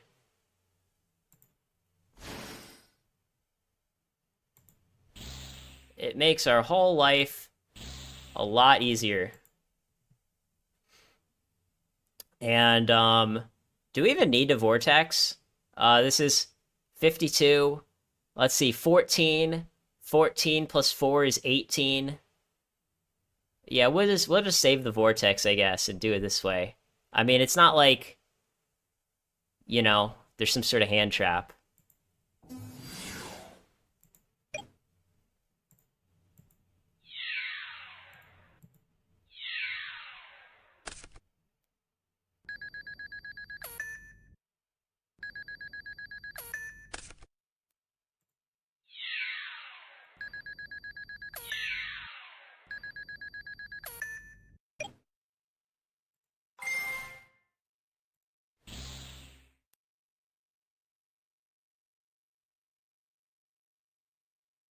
mean, he's dead.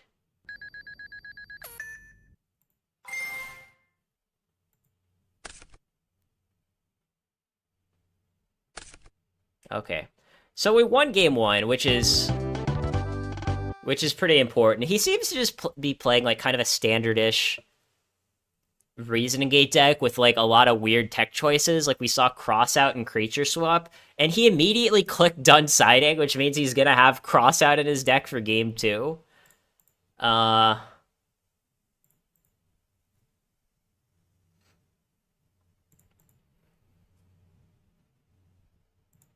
and yeah, I still think we side out all of these. And yeah, I think we side out Jinzo. And what else? Yeah, I don't. Card destruction is. I don't know, man. Card destruction's like I can take it or leave it. Like sometimes it's good, sometimes it gets you into trouble. Do we want brain control? I mean, brain control can be good. Like, is brain control better than like a Char Greed? That's the question.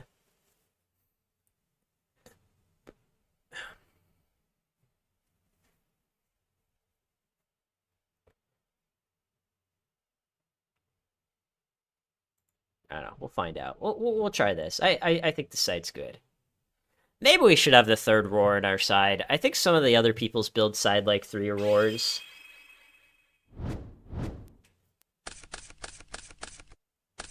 Oh, I like this hand. Oh, this hand's nice. This hand's got some stuff going for it. Just let's not draw like a second tune table.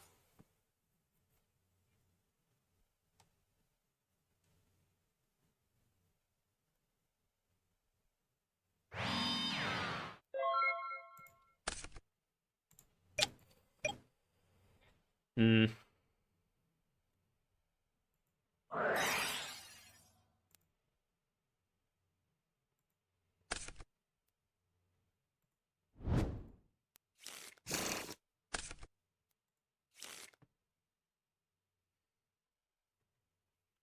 Do we want to do anything this turn? I mean, we could just, like, gate the Toon Cannon and try to find, like, a spell canceller, right? Yeah, I don't know. I feel like we can just... We can just gate the Toon Cannon, right? If we get a spell canceller, we probably just win. If we get Crane, like, that's fine, too. If we get Demock, we probably just win. Yeah, I mean, I don't love this play in most situations, but I feel like here it works, you know? We got Light Dark in our grave, that's nice. Yeah, I mean, I was kind of hoping it wouldn't be Crane, if I'm being honest.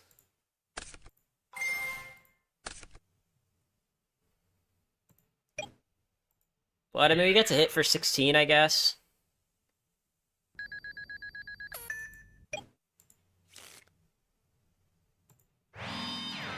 I don't know. It is what it is, I suppose. I was kind of hoping we get Spell Canceller Demock. We had a 3 out of 5 chance of getting a Canceller or a Demock.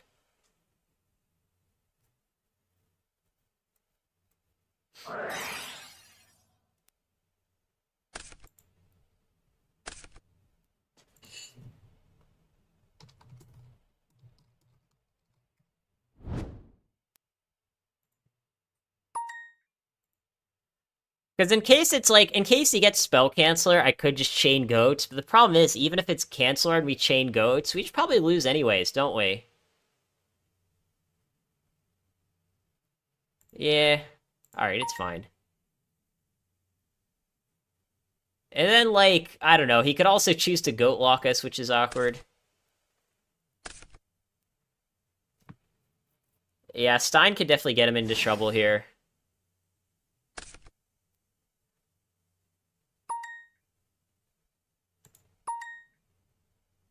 I assume he's just gonna get Last Warrior and just try to, you know, just try to win with that.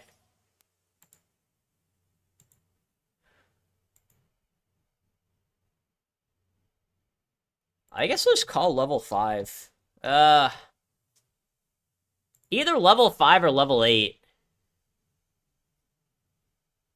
Like, we saw he plays Air Knight, and he could have sided in Spell Canceller. I think I'm just going to call level 5. We're either calling level 5 or level 8. I was definitely not calling level 6.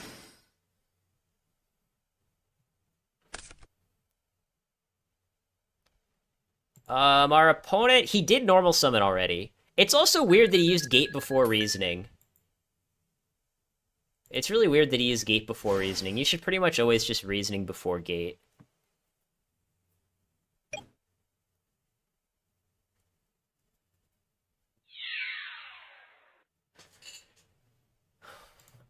We take 8. This is 49. We'll go to 20. Oh.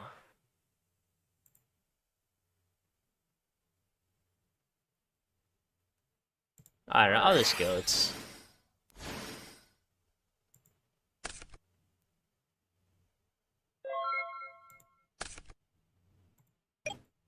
So I can technically just pre-tune Cannon and kill him, right? What does that lose to? It loses to nothing. He has Jinzo negating his traps. So yeah, we just pre the Tune Cannon and he's dead. Okay. Unless he has Book, which would be pretty wild.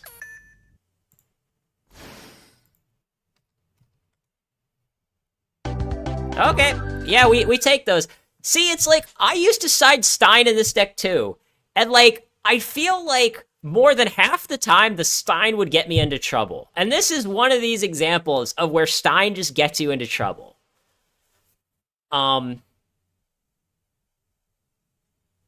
You know, there's other ways too, right? I mean, obviously what we also could have done is I could have just gone pre for Crane, Vortex the board, go Crane attack for game. But then if he had like a set Goats or, I don't know, a set Mirror Force or something, that wouldn't work. So yeah, I do feel like in these matchups, in the mirror match, Stein can get you into trouble. Like, sometimes it can just win you the game, but sometimes it can also get you into trouble.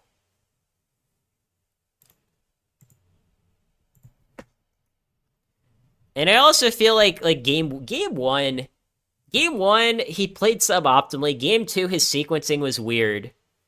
Like, game 2, he went Gate and then Reasoning, whereas you always want to go Reasoning and then Gate. And the reason why, no pun intended, is that Gate gives your opponent more information so that they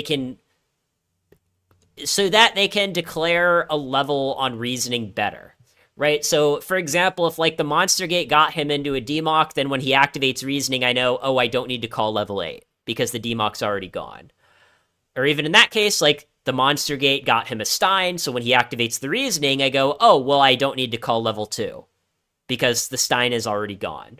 And even if he has another Stein, well, 2 Steins are, you know, basically the same thing as 1 Stein. So, yeah, he definitely, like, sequenced his plays wrong. He's probably just, like, a new player to the deck, I'll be honest. What time is it? It's 11.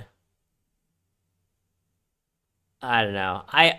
We'll play maybe, like, 2 more matches.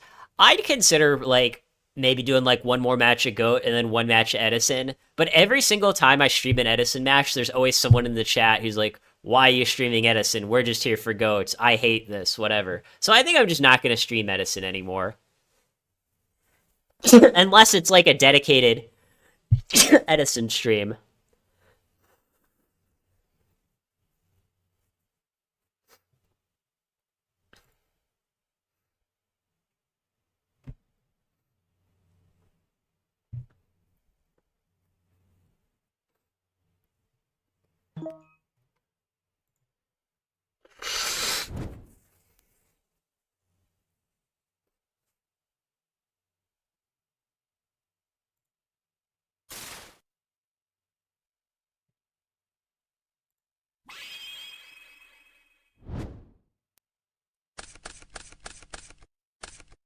Oh, this is a lovely hand. Not sarcasm, by the way. I'm not gonna lie. The one thing that has surprised me about this deck, just this build, rather, is how much I love the Tune Cannon Tune Table. I tried it, like, a few times before, like, a little bit, and I wasn't that impressed. when I played it in the past. But I said, you know what? I'm going to copy the Paede build. We're going to see how it goes. And the Toon Table, Toon Cannon has been phenomenal. Because it gives me, like, a thing to sack to Reasoning, right? And then, like, we can banish it for a Chaos Monster. I hope we're not just dead here. And then, you know, we can Dimension Fusion it back and deal our opponent a bunch of damage. The duo really hurts.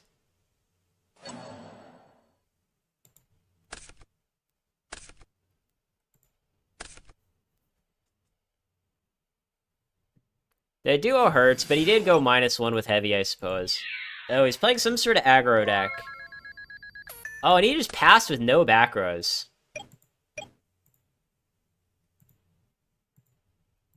Alright, well, if our opponent's not going to play any back rows, we're just going to play all these reasonings. Come on, call 4, call 4, call 4, call 4, call 4. Oh, he just conceded. He said, I don't want to play this matchup, and he quit. Alright, we count that. I mean, we count that.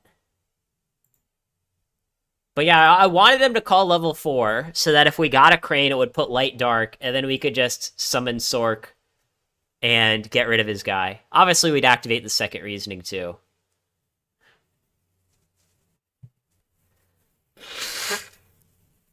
But yeah, when our opening hand is like Toon Table, Reasoning, Gate, I'm feeling really good about that.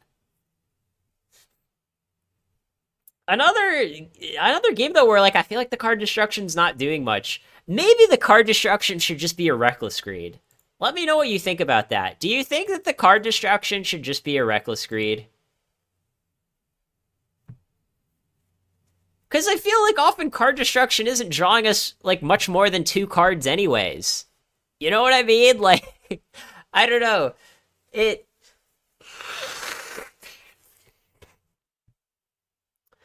The only reason that, like, Reckless Greed can be a little awkward is because of Jinzo. Because, like, say, for example, we have, like, a bunch of Reasonings and Monster Gates with the Reckless Greed set, then it's like we kind of have to Reckless before we activate the Reasonings and Monster Gates, because the Reasonings and Monster Gates could get us a Jinzo. But then if, like, we Reckless, then, like, the Reckless could, like, draw us into our Reasoning and Monster Gate targets, and, like, if we aren't able to kill that turn, then we have to skip 2 draw phases. So the only thing that I think could be awkward about Reckless is how it interacts with Jinzo. But I honestly just feel like Reckless Greed could just straight up be better than card destruction. But I could be wrong. I could be wrong.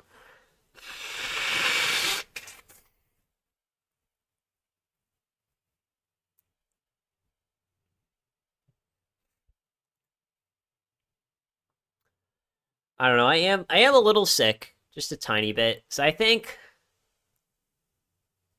we're just gonna play. I don't know. Unless this is a really quick match, I think we're just gonna play like one more match. A lot of these matches are very quick, to be fair.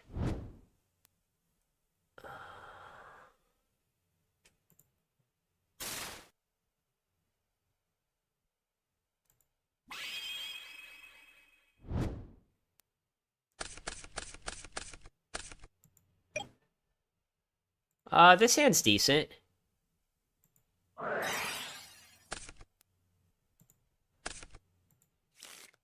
Yeah, another spot where it's like, not sure if I'm liking the card destruction, you know?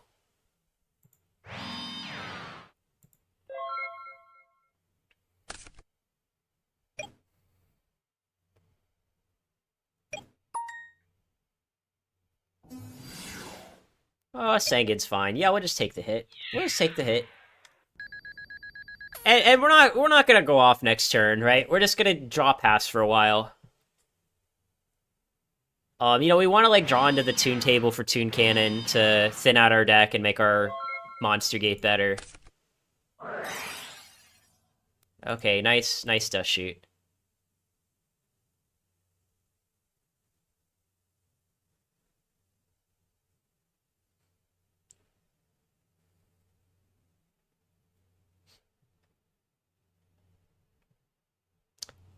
Yeah, Dust Shoot is definitely not very good against my deck. A lot of the time. Sometimes it can be good, but a lot of times it's not.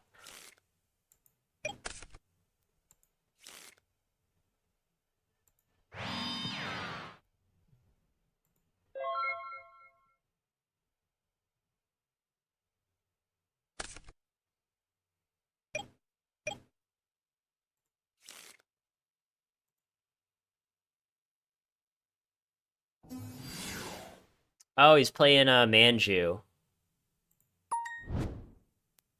He's playing Ritual Chaos.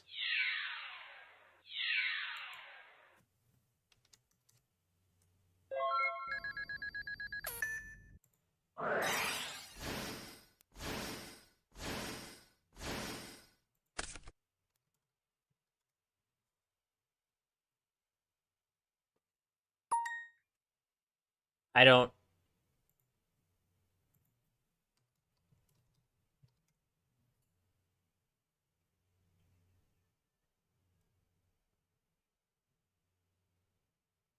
Alright, I guess he's still ending. Alright.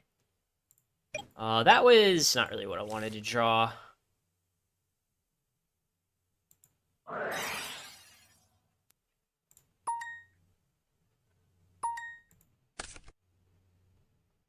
Hmm.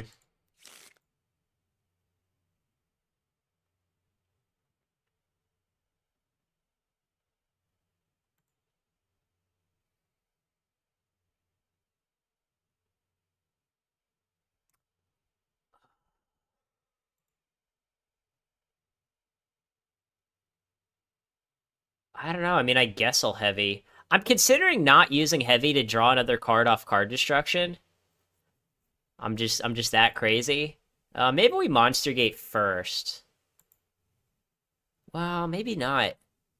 Alright, I think here's what I'm gonna do. I'm gonna heavy.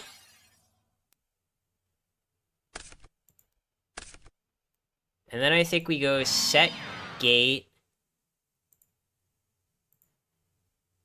Activate card destruction.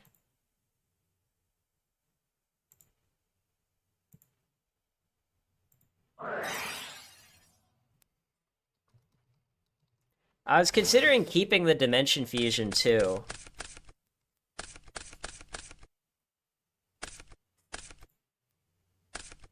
And these draws are just such ass. Like, keep in mind, I had Heavy and a True Nade already in the grave, and then I just card destruction to do and drew 2 more True Nades. And that is, you know, not what you want. Not what you want at all. I mean, I did want a Toon Table. That was a card that I wanted to sort of thin out our deck before we do all this.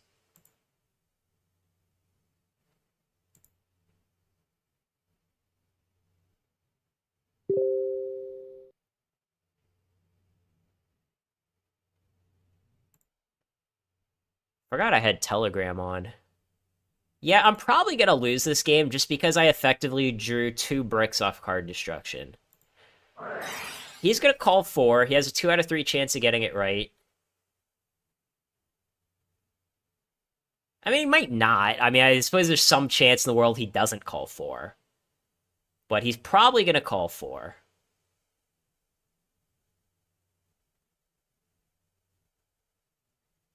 What I'm really hoping for here, if I'm being honest... Okay, he called 5. So if he's calling 5, then maybe I've got a chance to win. But what I'm hoping is, like, I gate into, like, a crane, and then the crane draws me into, like, a premature for Demock or something. Something crazy like that.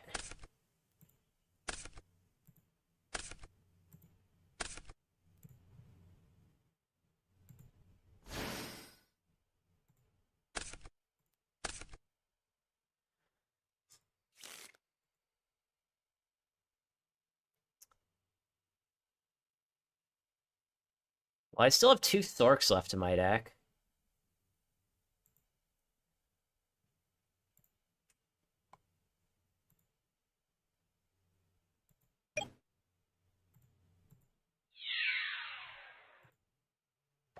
I don't know, we're gonna put Light Dark in his grave.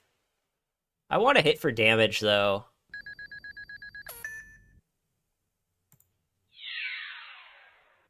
It's like, yeah, I'm giving him light and dark. I'm giving him a search.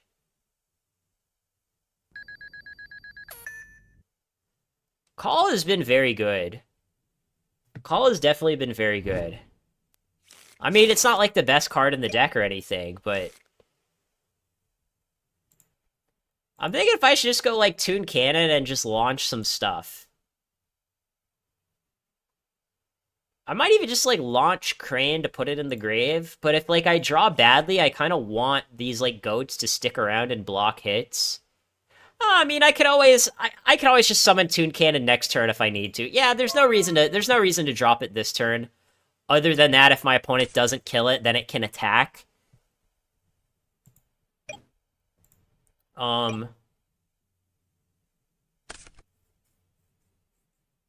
Yeah, my opponent has a light anyways. So yeah, he's got 2 lights, 2 darks. He could drop 2 chaos monsters.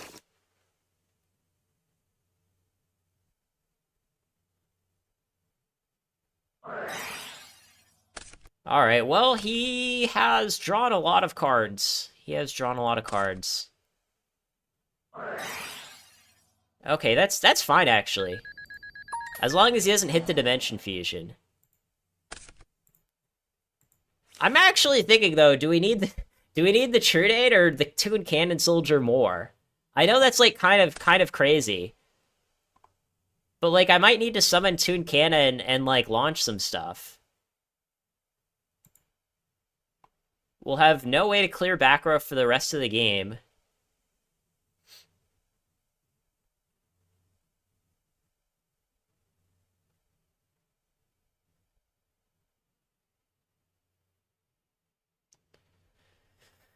I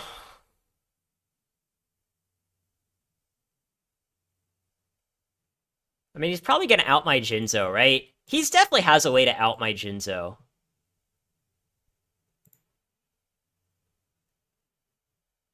But will it matter? Well, it could matter if he has like Torrential. I don't know. I guess we'll just discard the Toon Cannon.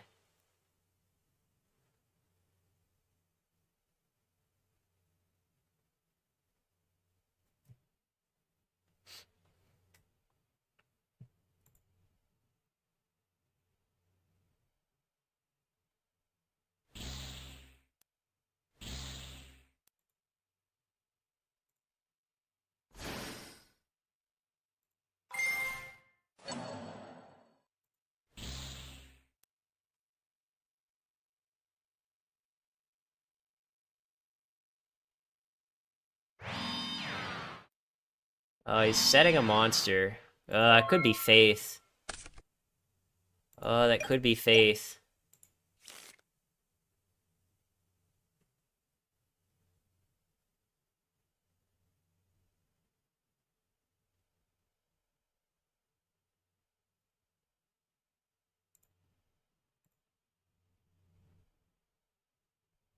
Oh, we have no monster reincarnation in the grave. If we had a monster reincarnation in the grave, I'd be feeling really good about this. But we got 2 chaos monsters and a reincarnation in the deck, so I guess I can't complain.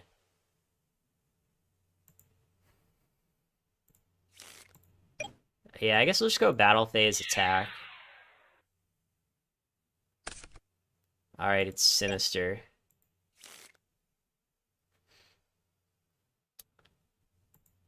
So now I have to kind of think. Because, like, if I just set Call, he can end phase Raigeki Break. And then try to kill it.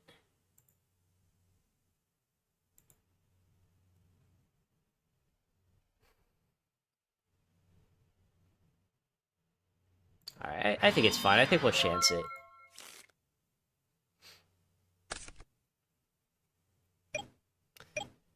Yeah, I think this game could go either way.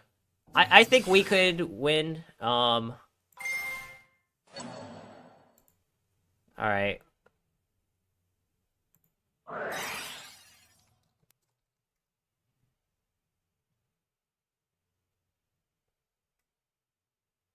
I know I won't get Demox effect here, by the way. I'm just doing it so it gets in the banish pile.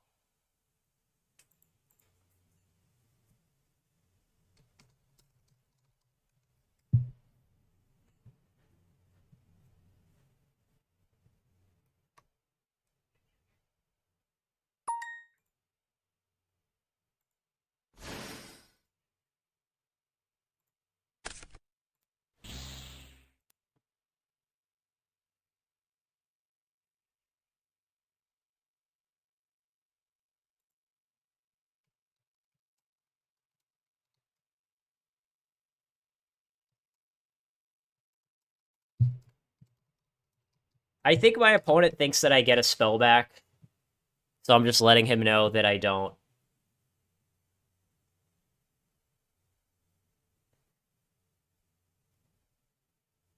What we could have done is we could have like called in standby phase. You know, that was an option.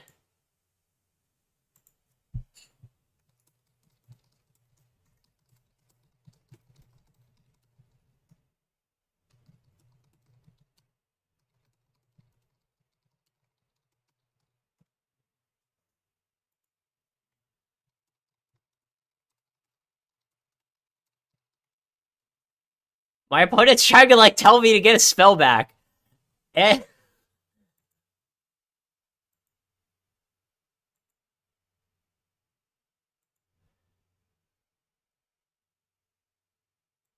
I mean, at least he's an honest guy. I mean, he's like trying to tell me to get a spell back, and I'm also an honest guy, so I'm like, no, I don't get a spell back. Like, that's that's just how it goes, you know.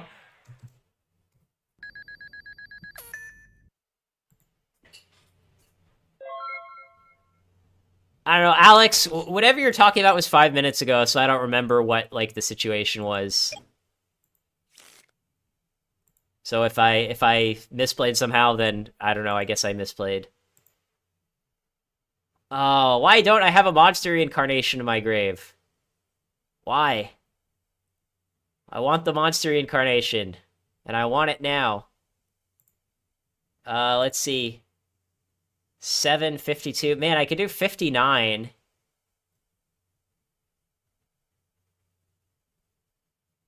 I could do 59.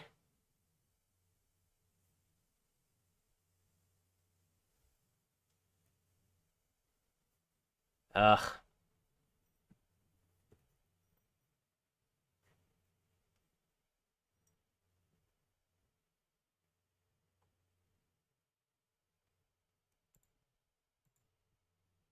I don't know, man. I guess we just go for it. Because the problem here is, like, if I just say go, I'm gonna take at least 23, and then the defusion's gonna be dead.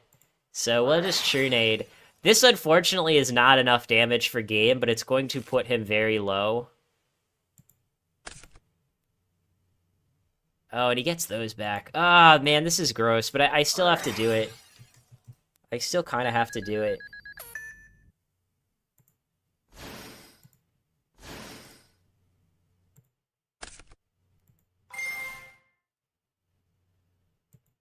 He's gonna get his two guys back. And then I Vortex, attack for a bunch of damage, and hope it's good enough, I think.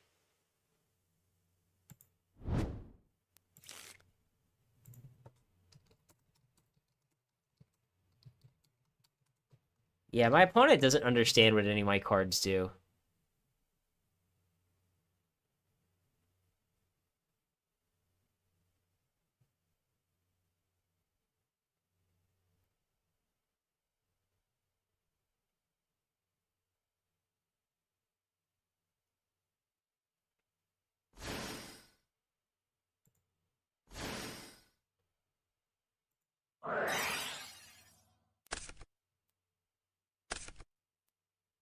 I'm probably gonna lose if I'm being totally honest here.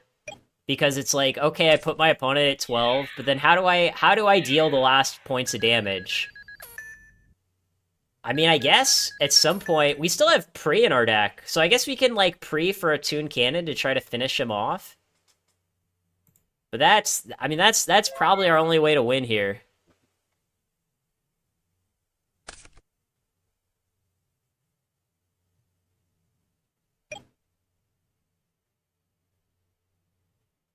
Does he have BLS? Or is he... No, he's just getting back Sinister. Okay. He has Sinister and 2 Thunder Dragons in his hand, right? Yeah, so he has 4 real cards. I don't know, I guess that's not too bad. As long as they're not like... I was gonna say, as long as they're not Snatch or BLS. As long as they're not Snatch or BLS, I think we're good.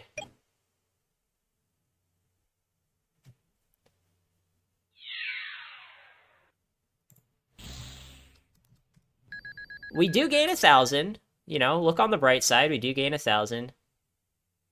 Problem now is if I top deck Monster Reincarnation, I no longer have anything to discard to it. Which is a bit unfortunate.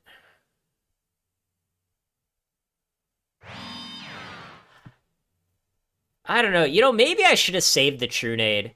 I think I misplayed last turn by using the Trunade because the Jinzo was going to negate traps anyways, and now I don't have the Trunade to discard to the Monster Reincarnation that I just top decked. So yeah, I punted this game, because if we just get to go Monster Reincarnation for BLS, we're in like such a phenomenal spot. But we can't, and now there's a decent chance we're just dead. Because, yeah, we did use the Trunade last turn, and there was no reason to. The Trunade basically did not accomplish anything. I mean, I guess, like, it cleared a Goats if he had that, but these decks don't play Goats. So, yeah, I feel like this was just a really big punt.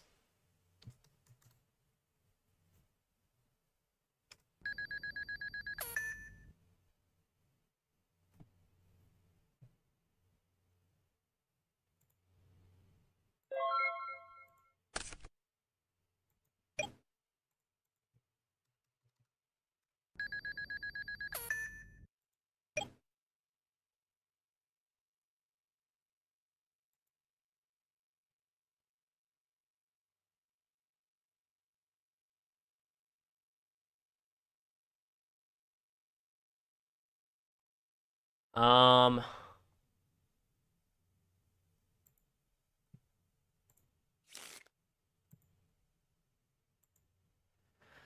Oh, this is very tough. I would consider setting Goats and just blocking more hits, gaining some more life, but the problem is if he just has end phase like Raigeki Breaker, Wing Blast on the Goats, I just lose.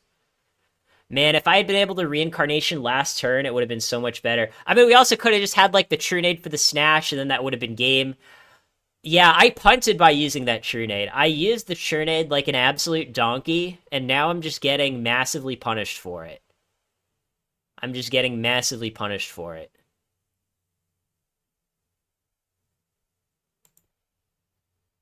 Here's the thing we can do, though. I'm just trying to think about my options. If we set Goats and he does not have Raigeki Break, then we can Reincarnation for Toon Cannon and use Toon Cannon and try to kill him. And I think that might actually give us the best odds to win. I think, you know, there's probably at least a 50% chance he's got a set Raigeki Break here. Oh, it's actually higher than that, because he's already used Mirror and Torrential. Oh, man. But if he has Raigeki Break, okay, we go Reincarnation, get back BLS, BLS banish the Democ, he goes Raigeki Break Killer, BLS, swing for 3, put us at 18. Yeah, I feel like we're gonna lose to Raigeki Break either way, so I have to pick the most optimal play for the scenario that he doesn't have it. Because I think we're losing to Raigeki Break no matter what.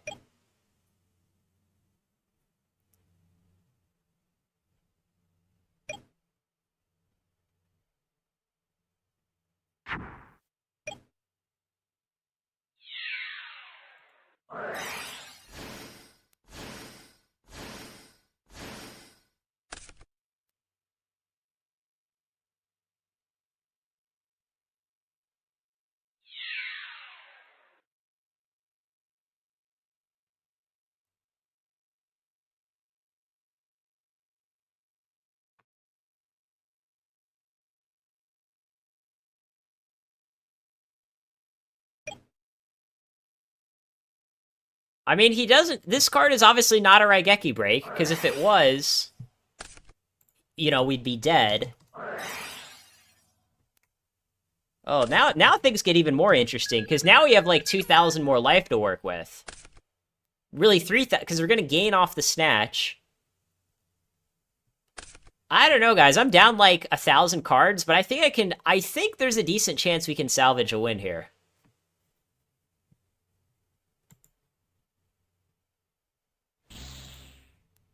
Oh, and now we can just top deck another Dimension Fusion, too. Oh, no, all three are gone.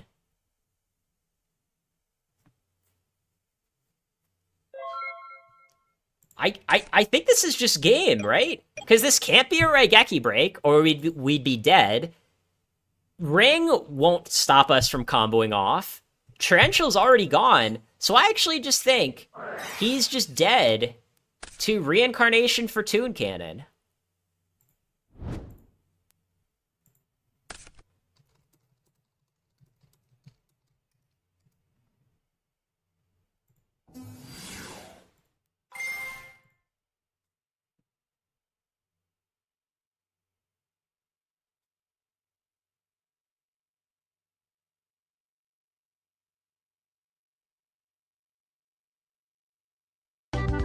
Oh my god. That was a wild game. That was a wild game. I really salvaged victory from the jaws of defeat there. That was crazy. What was his back row, I guess? Just like a random bluff? Like, maybe so he didn't have to discard in his end phase? It was just a random bluff? Oh, man. I don't think we cite anything for this matchup, right? I mean, you could maybe argue, like, Mirror Torrential could be okay here. Maybe instead of card destruction, we bring in, like, Mirror Torrential. Even Brain isn't horrible, because he's mostly, like, a face-up monster kind of deck.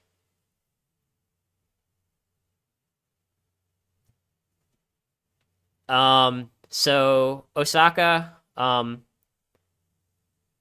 honestly think, like, the most, like, if you're going to a tournament and you're a good player and, like, you have an idea of what the meta is, but not, like, a super specific idea of what the meta is, Warrior is probably the best deck for most people because it does well against Chaos, and it also, like, does okay against most of the combo decks, right? Like, Warriors, it's not, like, a tier 0 deck, but it can definitely, like, sort of... It could be manageable, right? Like, it doesn't have any matchups that you just absolutely hate playing. So, yeah, I think Warriors is, like, the safest pick in a tournament right now. Panda is probably, I think it's probably still a little too early to play Burn. I think you have to wait a couple more months for it to fall off the map a little bit more, and then you bring it back. That's kind of the cycle that every combo deck goes through. Maybe I'll just do Brain. We'll just do Brain. Chaos Turbo, I mean, I don't know. I mean, if you've got, like, a lot of experience and you've got a great main and a great side, you can play it. I don't like playing Chaos Turbo. To me, I think it's, I don't know. I mean, maybe for some people it's their best option. But yeah, I feel like it takes a lot of balls to kind of play the deck that everyone's gunning for and just sort of hope it works out. You can do it, but it's not what I would do. I mean, I think this deck is pretty good in tournament play. The thing with, like, the Paede build is I feel like it can be very vulnerable to side deck cards, in particular Jowgen. I think this deck has a very tough time with, like, Jowgen, but no one sides Jowgen, so, like, you know what I mean? It's like, there's always the what if, right? You know, what if the opponent has this? What if the opponent has that? It's like, yeah, but they probably won't have it, though.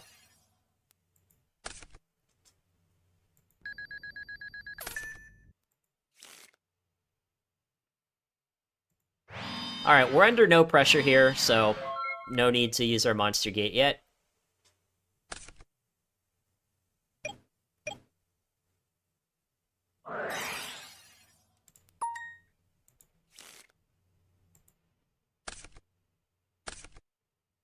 Yeah, I mean, obviously there's a 5-minute delay in the chat. You guys in chat are basically saying the same thing that I was thinking. It's kind of cool, actually, to sort of like run through my mental logic and then go back and see that, like, oh yeah, the chat had the same logic. And yeah, if it's a good trap, you lose either way. Exactly. Exactly.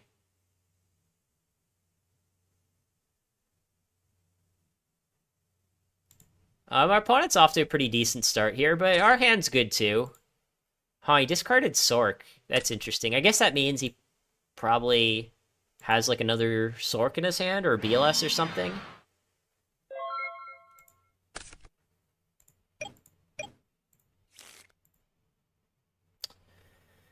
Uh... Uh... I'll activate one jar and see what we get.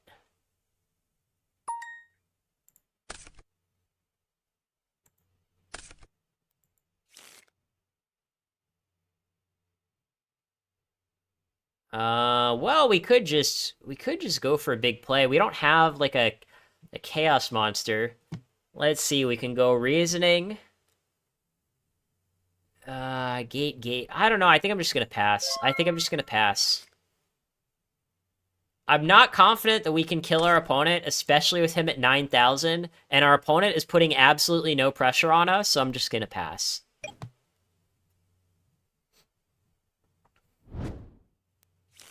It's like, yeah, he's gone +1 a little, but like we don't care how many cards he has in hand. If he's not playing any of them, then it doesn't really matter.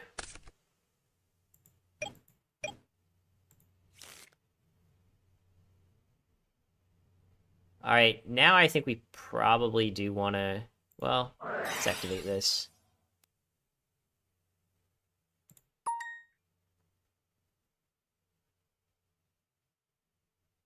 All right, I assume he's not responding here.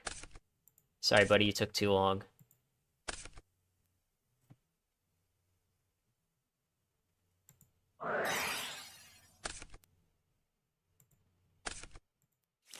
Alright, we've got another Trunade, so it's like, even if we don't kill him this turn, we can just have a Trunade on a later turn, and then just try to do stuff again. Obviously, I hope he calls level 4 here. Mainly, I just hope he does not call 8. Ah, he did call 8. God damn it. Okay, well, lucky me. So now one of these gates is basically guaranteed to get us a DMOC.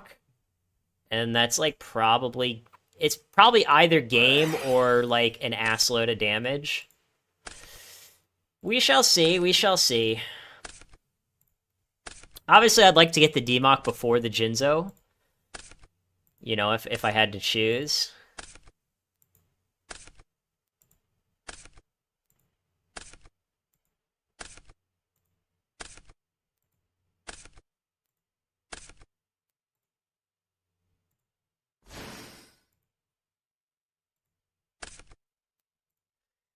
Okay, let me think here.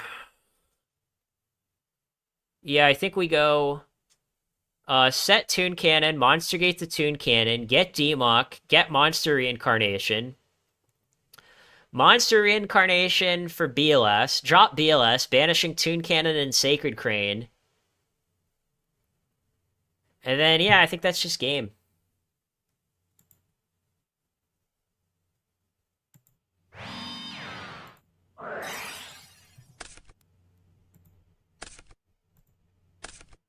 I mean, if DMOC's the last card in our deck, then we really have to go for game.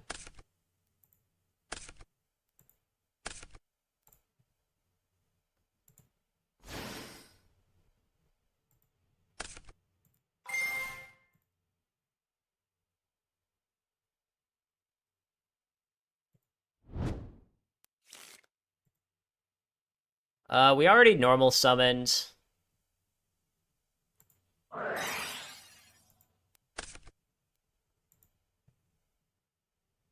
Um...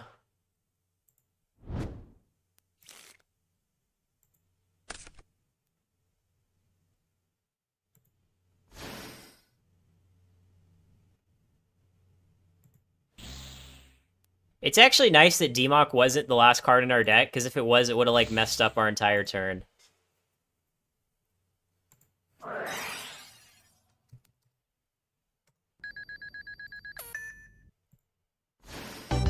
Alright, he conceded.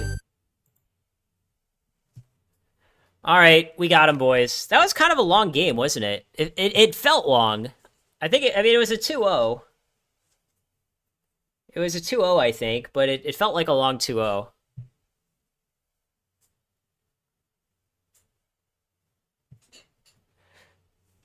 Is Panda that bad of a matchup for Warriors? I actually haven't played Panda versus Warrior that much, so I don't want to, like, confidently say one way or the other.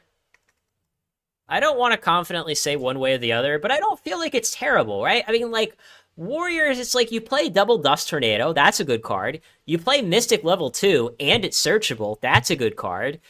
You play BLS, although I guess against Panda, it's kind of a little hard to actually summon BLS. I don't know, I mean,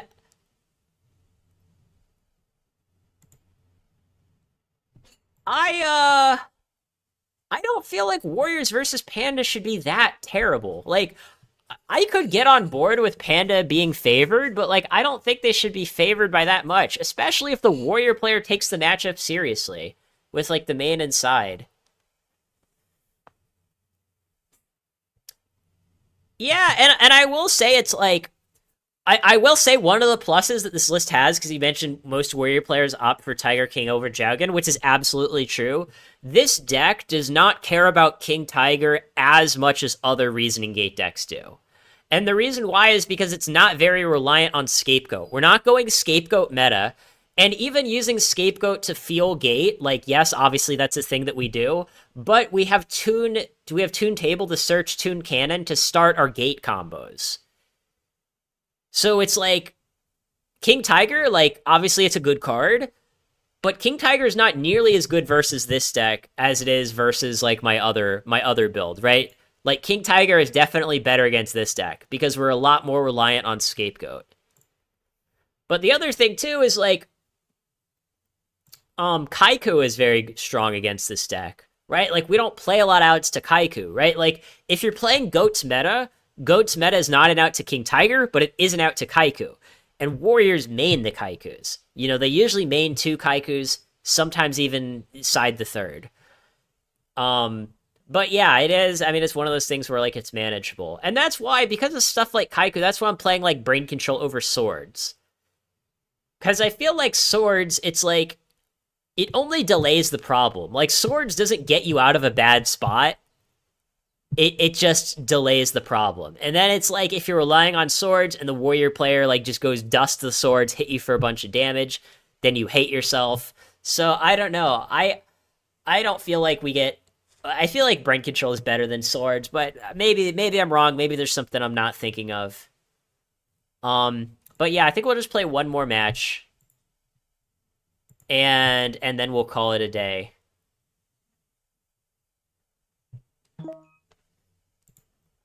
Wow, we've actually already played 59 matches. That's a lot of matches.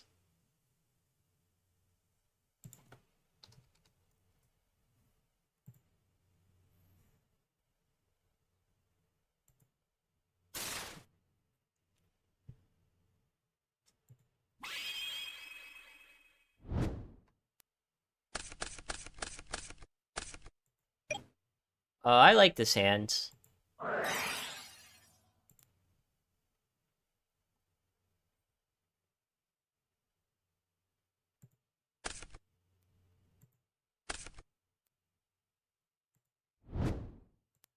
You know what's interesting? Since we have Call,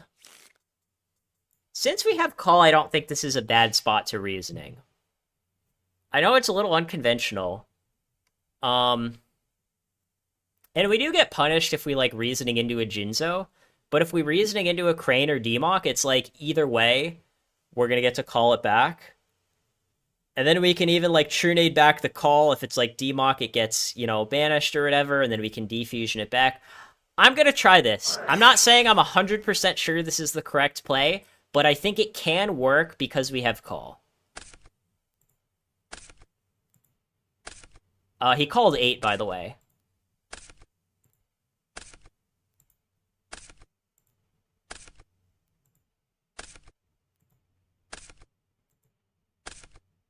Yeah, Jinzo, of course, was like the one card I did not want to get. But I don't know. I mean, it stops him from, doing like Dust Shoot or something.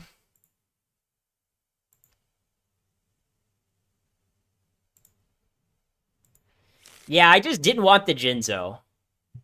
I wanted the Crane or the D-Mach.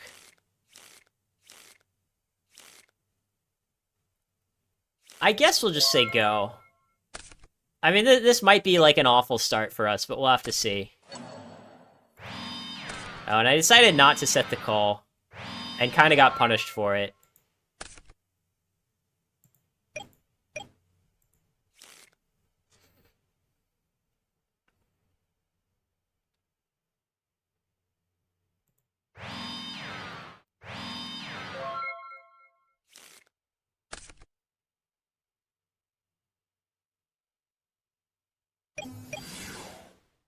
Oh, he's playing Panda.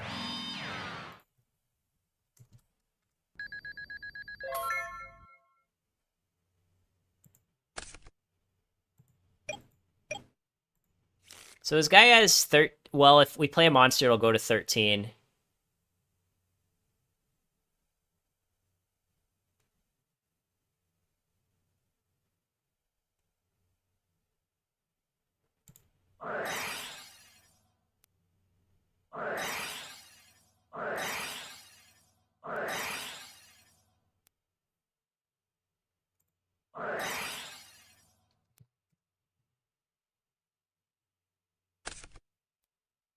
Alright, we just shit on him. We just absolutely murdered this guy. Chat, that's what you get for saying that call isn't good. This is what you get for saying call isn't good. We just absolutely murdered this guy with call. Actual, literal murder.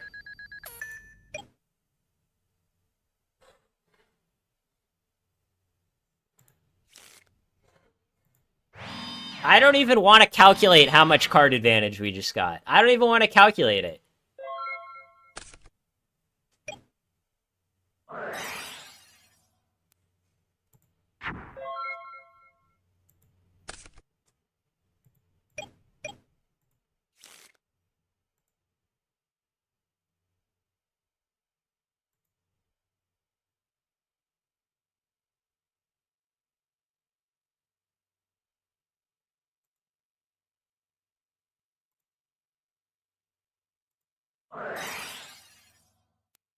I hope we just get D-Mach. He called 8 again.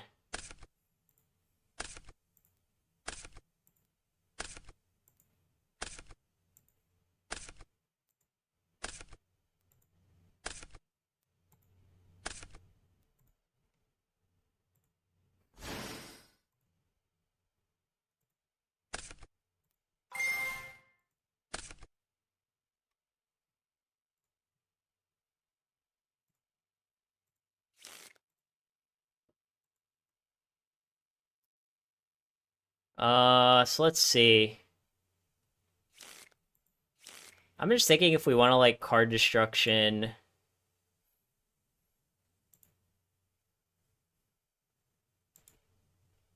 Because what I could do is I can go, like, Toon Cannon, sack Jinzo, sack Crane, and then, like, start calling stuff back.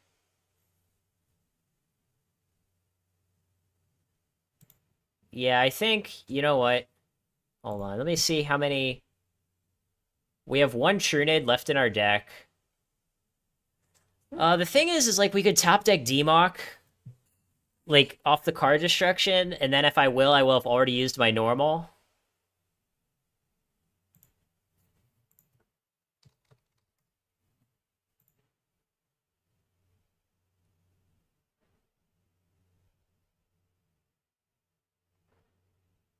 I think we could just go card destruction, draw 4. And then if we go... Yeah, maybe not. If we go card destruction, draw 4, we'll have 3 cards left in our deck after that.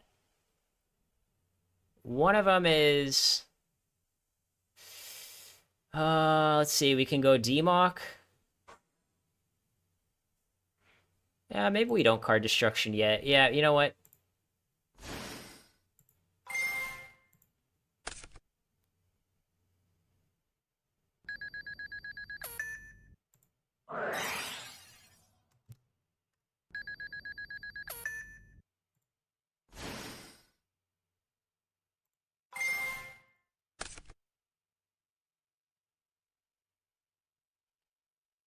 Um,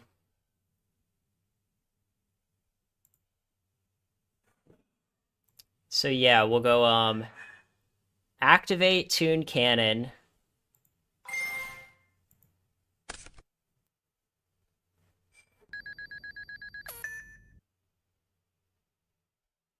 Oh, wait. If I could do that, it goes to defense. Oh, I think I fucked up. I shouldn't have done that.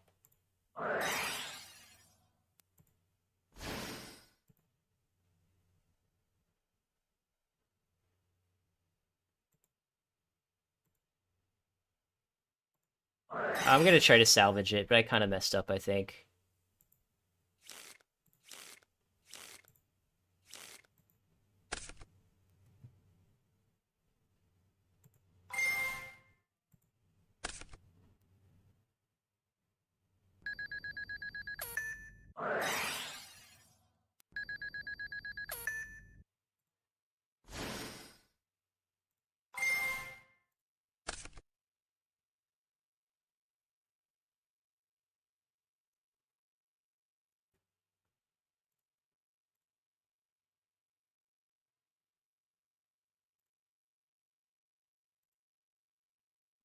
So we can draw our entire deck.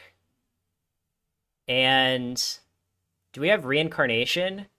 So we can go reincarnation for BLS. No, I think what we have to do is we set this, activate card destruction, and then this is like almost guaranteed game. Because if we get a reincarnation, if we get a reincarnation and a Demock, he's just dead.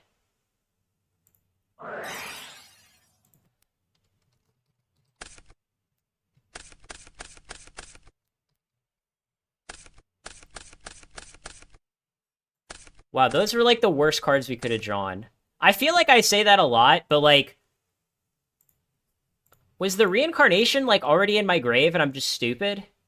Oh, it was already in my grave. Sorry, that's my bad. Somehow I missed it. Somehow I missed it. Alright, I might lose now. I played this turn about as poorly as possible. I could have hit for like an extra 19. And now I'll probably just get punished for it. Yeah, this was a punt. If I lose this game, it was a punt. If I win this game, I still played it super suboptimally.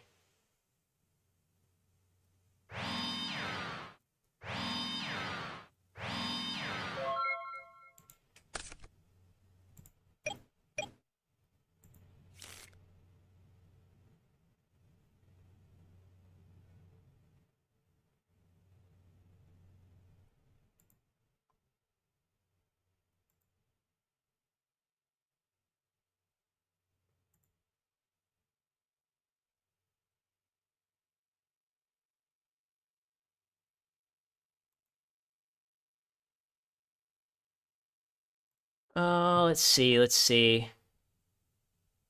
So obviously we're gonna tribute for Demock. And yeah, I think this is pretty easy. Okay. We'll just do this.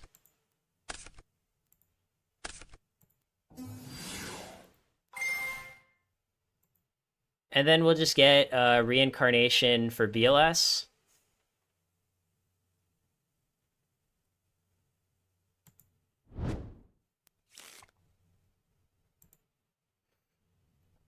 And yeah, we'll just go.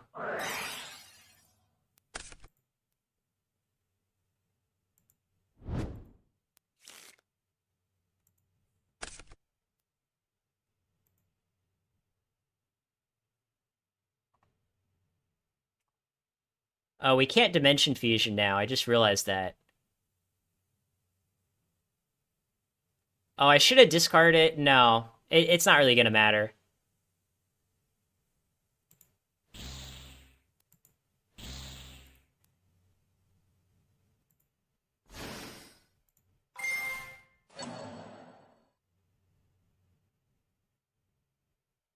All right. I did play that game. I did play that game utterly atrociously. Other than my sick play with Call on Jinzo, which people are just saying in chat now. Other than the Call on Jinzo, I played every single other turn like as horribly as possible.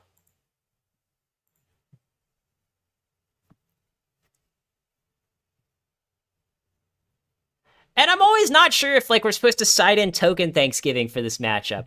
Because I think we're supposed to like side out at least one scapegoat, which means we probably don't side in Token Thanksgiving. Hold on, is there anything else? Do we want like Snatch and Vortex?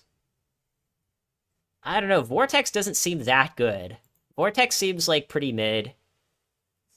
Maybe we just do something like this. Because that game, I felt like MST would have been nice in a bunch of different spots. I think this is probably the way we're supposed to side.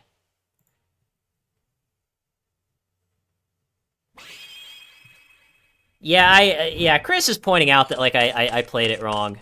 And I know I played it wrong. I played it as horribly as possible. I love this hand, though. Check out this hand. We've got Toon Table and Graceful and Decree. I mean, our opponent's got a very good start, too, but I don't think it's going to matter, I'm being honest.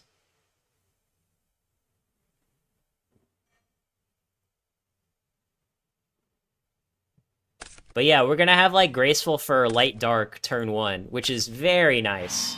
Shield and Sword. Okay, that's a card, apparently. It just switches their stats, right? Oh, no, it's both stats. All face-up monsters until the end of the turn. Chain Energy, however, is extremely good against me. Yeah, I mean, that kind of, like, ruins my whole... I think I'm just gonna go Toon Table straight for Toon Cannon right away. But yeah, like, the Chain Energy kind of screws me over. The Chain Energy was very good.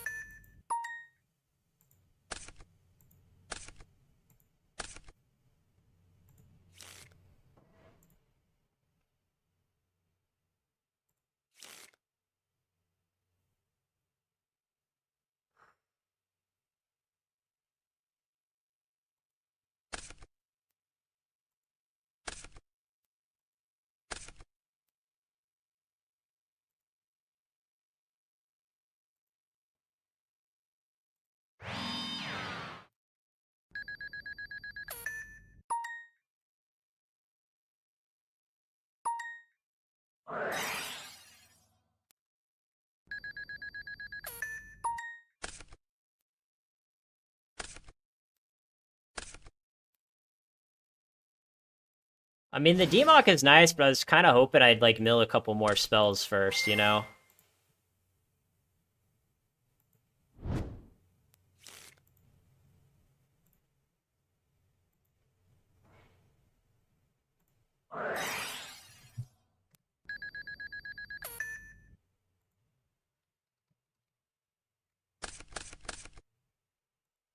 Oh, I already normal summoned.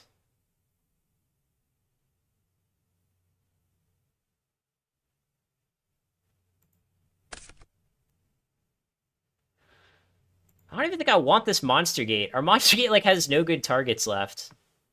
I mean, Jar Greed is a pretty awful card, too.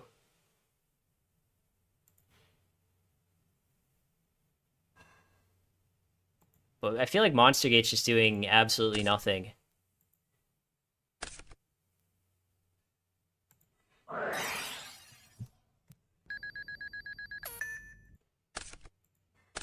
Ugh. Oh my god, these draws are so bad. They're so bad.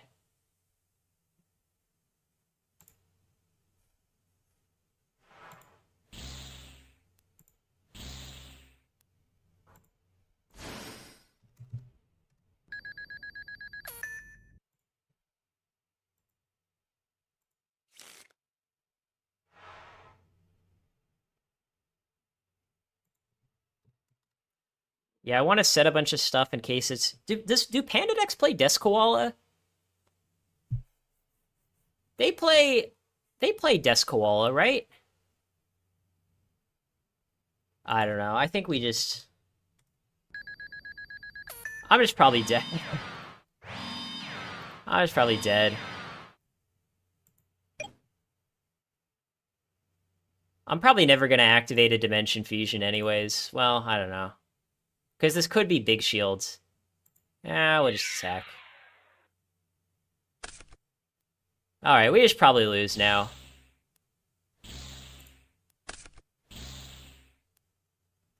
I mean, I was correct about our opponent playing big shields.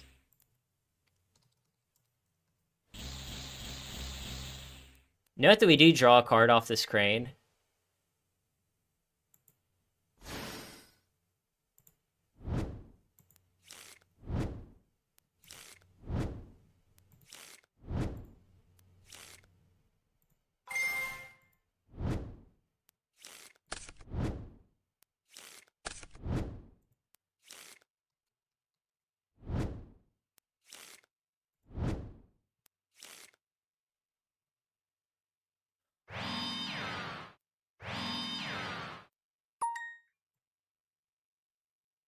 Alright, what did he get?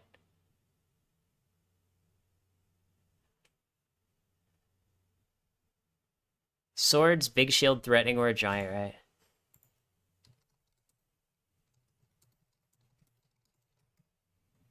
Yeah, maybe we're not winning. We'll just go to game 3.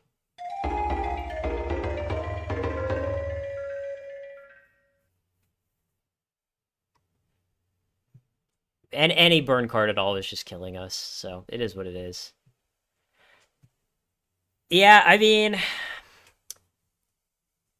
Yeah, I'm definitely glad I sided in MST. Going first is going to be a pretty big advantage, I feel. Chain Energy is basically the main card we're worried about. Note that we will have to play around Cyberjar, though. Like, if our opponent has a set monster at any point, we have to factor in the possibility that it could be Cyberjar. And yeah, we sided into Kreese, and that's it, really. I mean, if we want even more stuff to kill Chain Energy, we can bring in Raigeki Break. But it does conflict with Decree a little. Yeah, I don't know. I mean, if we lose this match, it'll be the first match that we've lost to Burn since we've been doing this challenge.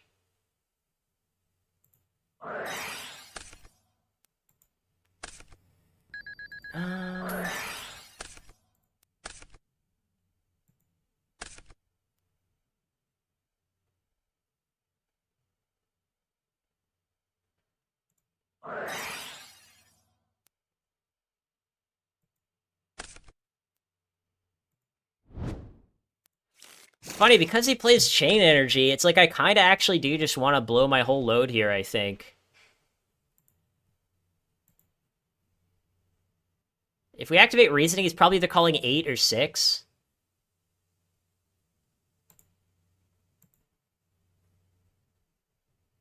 I don't know, but... well, we could always heavy. I should have just held the Reasoning. He called 8.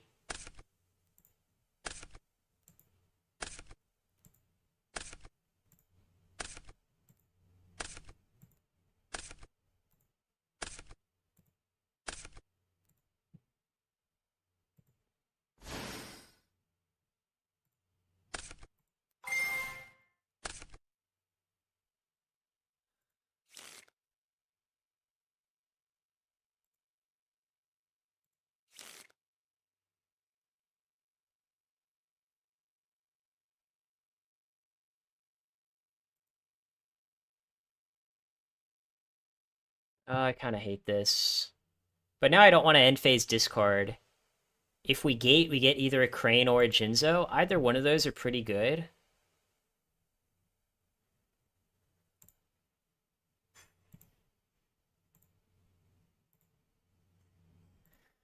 Yeah, I think we'll just do it.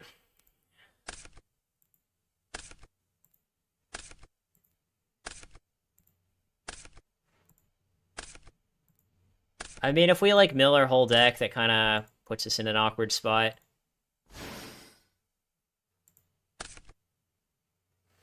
was not what I wanted at all.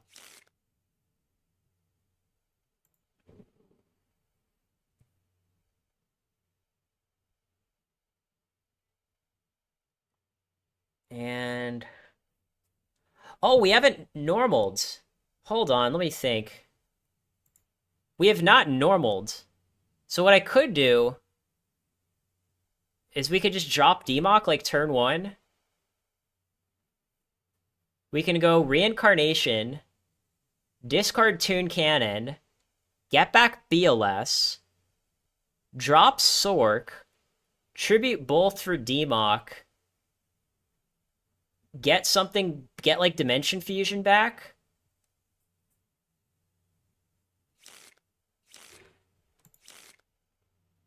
Yeah, I think we'll do that. We'll go Reincarnation, discard this, get back BLS to our hand. I don't know, I mean, you guys can let me know, like, whether you think this is, like, the approach that I should be taking. But I think we go Special Summon Sork in defense.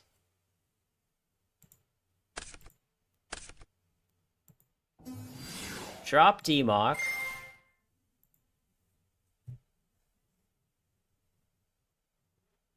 Get back Dimension Fusion.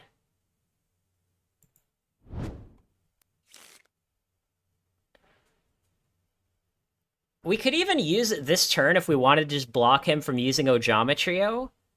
But then, like, Panda's gonna have a massive attack stat. And he can use Just Desserts. So, like, I think we just say go.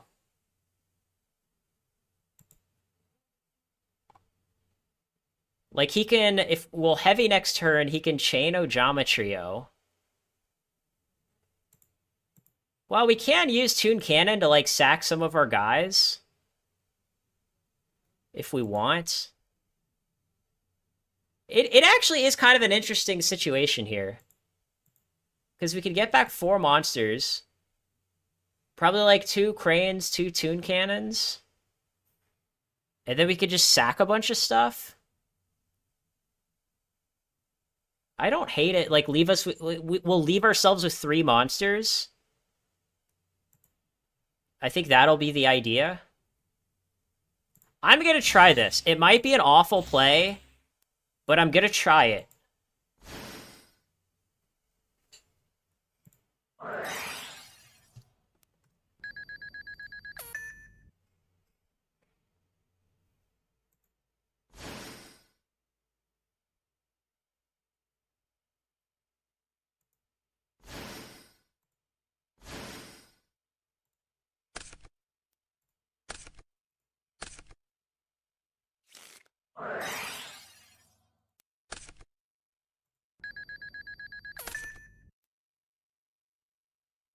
So yeah, I think we just go, like, declare.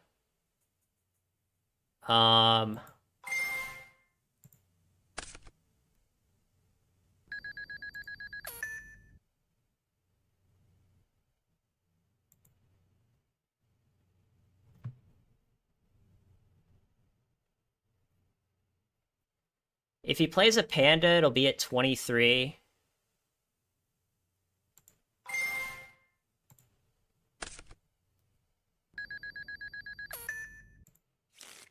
I don't know. We'll see how this works out. We'll see how it works out.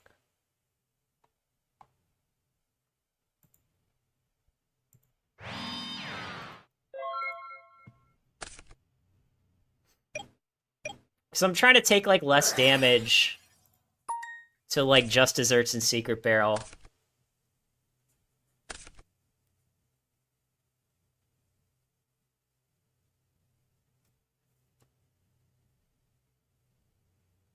I don't know. Maybe I should have just held this all. We'll see. I mean, this is a tough board to deal with. Oh, man, he has Pot Graceful.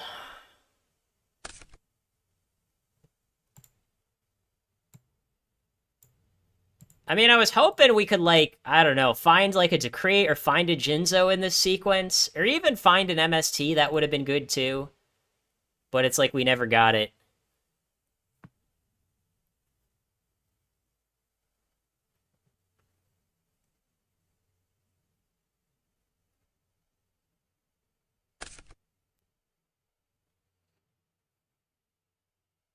He's discarding just desserts. His hand must be, like, really good. I don't know. We'll see.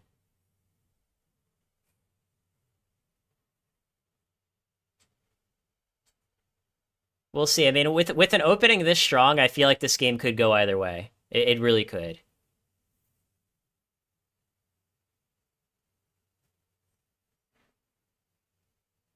I don't know. Maybe I should have put the Toon Cannon in defense in case he went, like, Snatch BLS. Yeah, the Chain Energy's probably not that great here. Kind of my idea. Ah, I'm getting punished for this so hard. Yeah, I kind of realized, like, right after... Because I always forget, like, do some Panda decks not play Snatch? Some of them don't play Snatch, I think.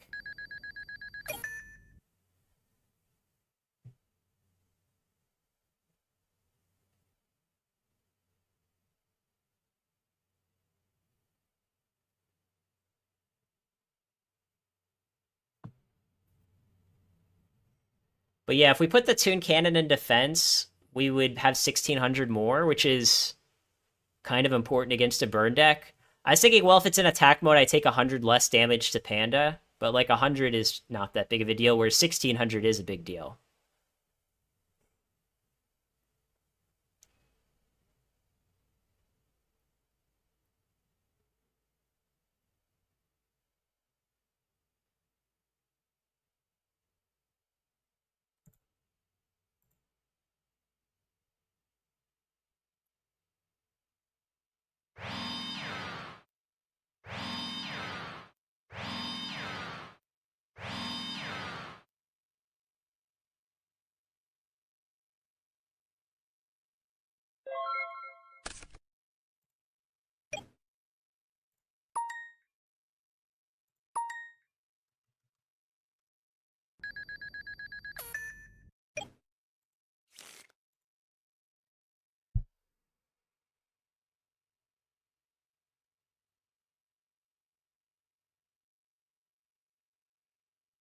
Hmm.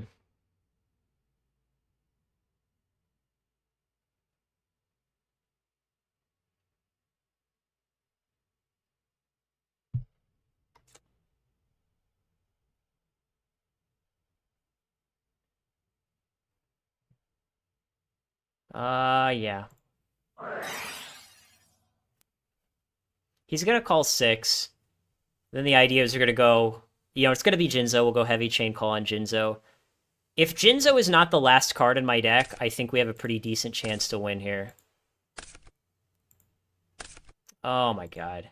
Okay, it's not the last card, thank god.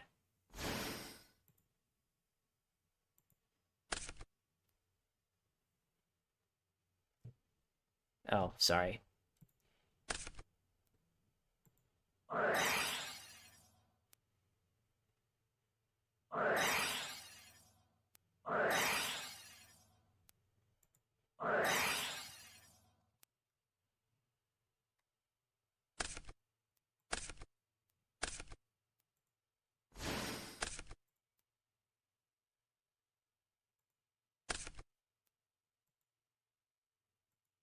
So if this is Morphing Jar, we lose.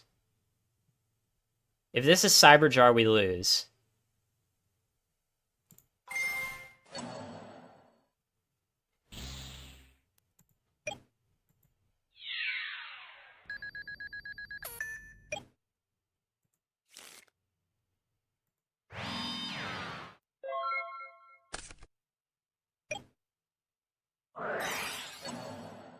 Why would you cite in Mind Control? Such an awful card to cite in.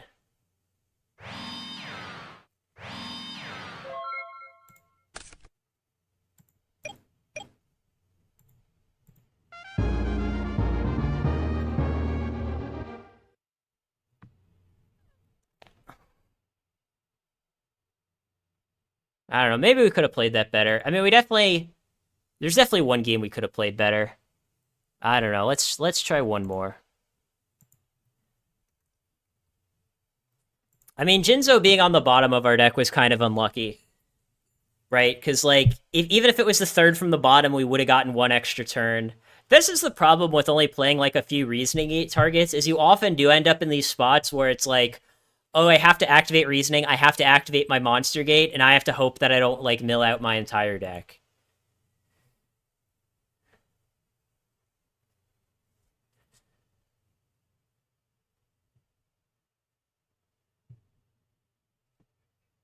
But, you know, it is what it is. Probably could have played that one a little better.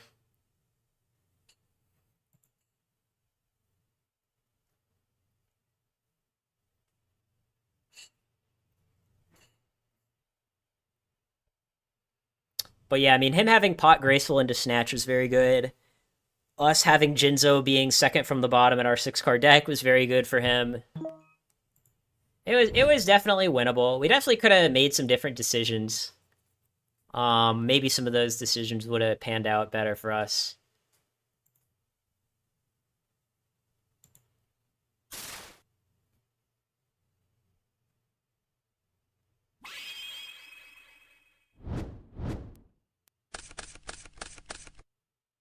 But yeah, that was like first time we lost to Burn. We've played against Burn like, I don't know, like 5 times. And that was the first time we lost. And that match was definitely winnable.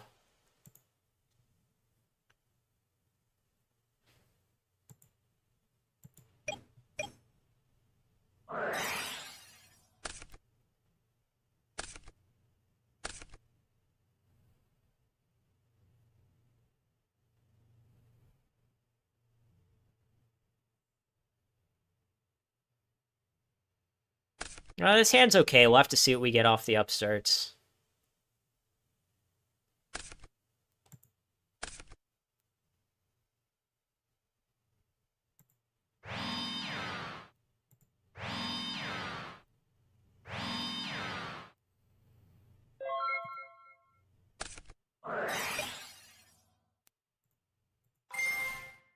Yeah, I know what Dust Shoot does.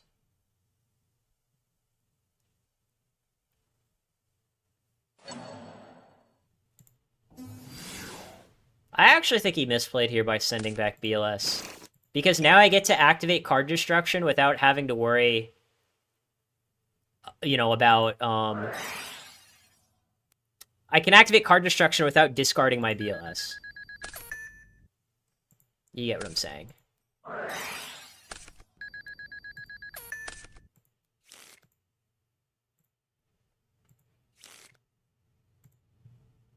I mean, I guess you can go, like, Faith for Graceful. What's this Stay Revealed thing? I don't know what that's about. But yeah, what does set say go?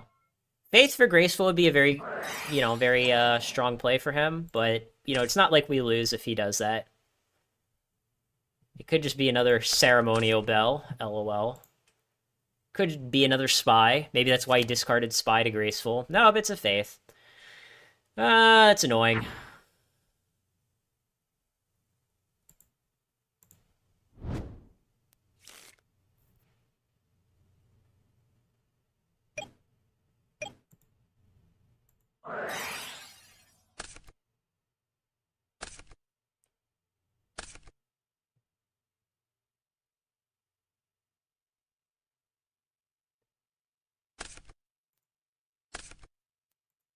Mindcon, main deck.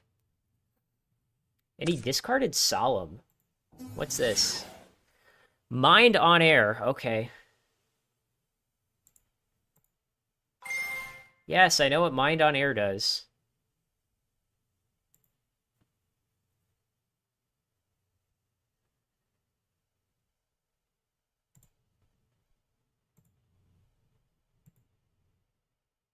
Okay, we'll just...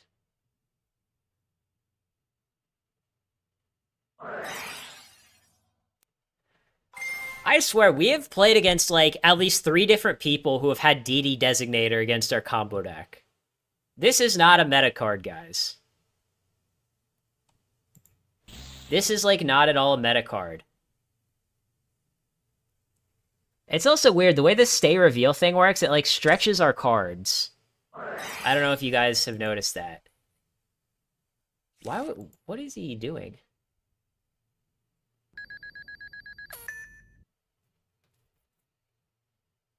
I don't know. Maybe I should have seen the ceremonial bell turn 1 and just figured that, well, maybe he plays DD Designator.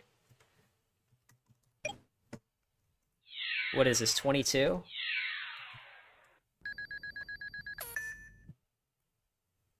I mean, I guess we're probably just going to heavy next turn, so we just stop taking damage from Spy. As gross as that sounds. I mean, all we got to do is just draw, like, anything at all.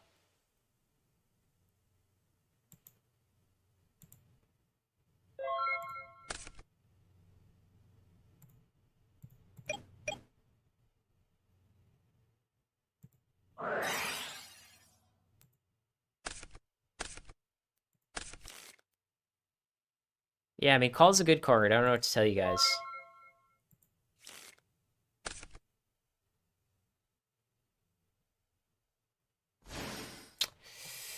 Okay, I guess he's just got DD Designator into BLS. He needs 18 more if he wants to kill us.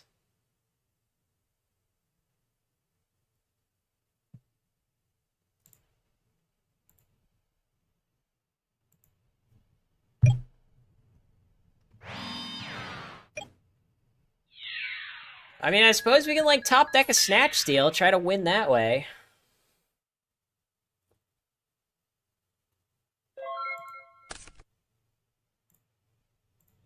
We have nothing in our grave.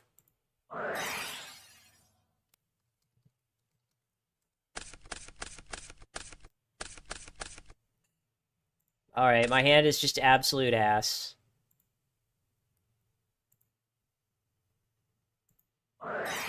I mean, I have to activate it. You know, he'll probably call 4 if he knows what's good for him. But if he doesn't call 4 and I get a Sacred Crane, maybe the Sacred Crane draws me into a Snatch Steal and I win that way. Right? I mean, gotta take my 1% chance to win. Alright, he called 4, which means it's impossible for us to win. You know what? I'll just concede. You got me. I don't want to show him what's in my deck, so if he calls 4, we'll just concede. Yeah,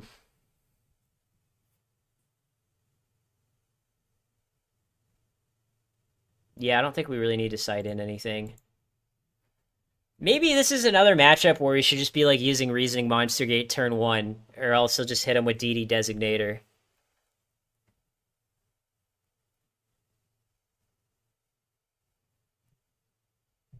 I don't know why we just can't play against, like, a normal Chaos Turbo deck.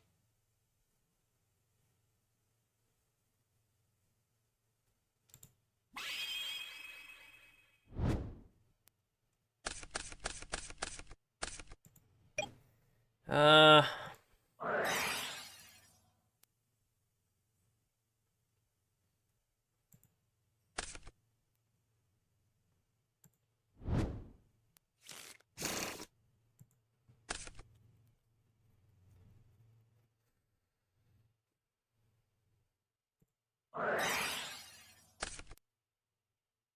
Hmm.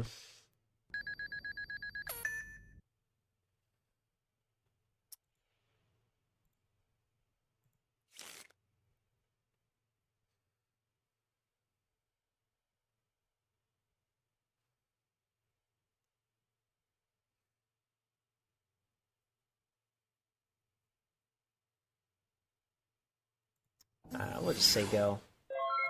I mean, is he really gonna have, like, Ceremonial Bell DD Designator turn 1? And if he does, the Crane can just run over the Ceremonial Bell. So yeah, I don't think there's a lot we have to worry about here. And it's funny, if he does shoots me and sends back the Toon Cannon, we can just Toon Table for the Toon Cannon.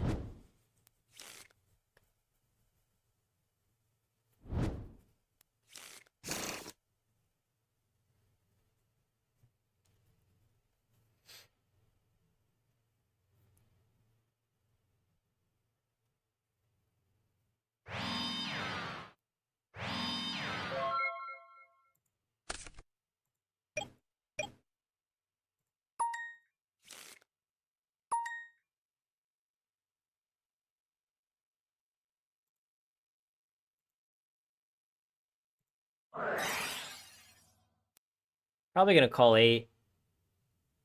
I mean, he has to call 8, right? Maybe he's really scared of Jinzo for some reason. But yeah, he's calling 8. I guess the downside of summoning Crane turn 1 is it does make it a lot easier for him to like call the theoretically correct level on reasoning.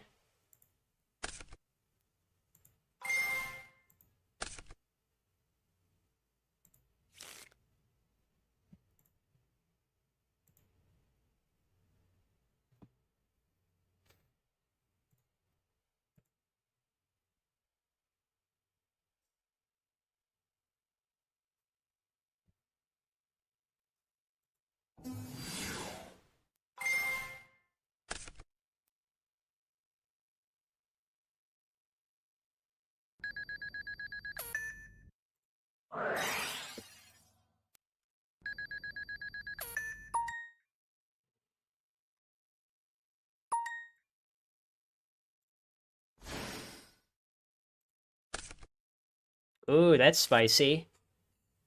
That's a spicy one.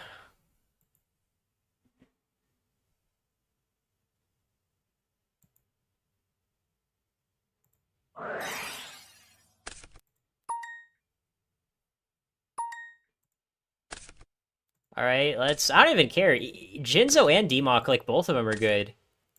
I don't even need a specific one. I'm content with either. Yeah, I'm not picky. Demok would have been better, but I'll take Jinzo.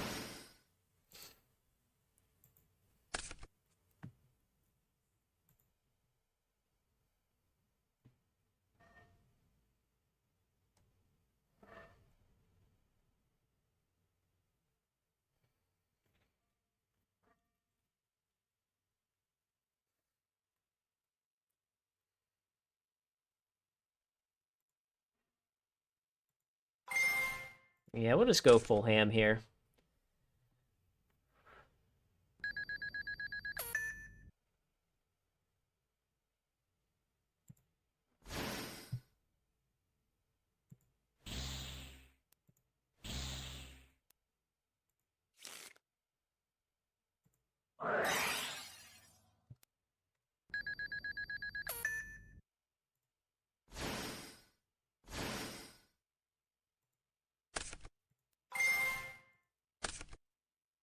Oh, shit. Oh, shit. Now things are really popping off. Now things are really popping off. Because now this gate... this gate is a guaranteed Demok.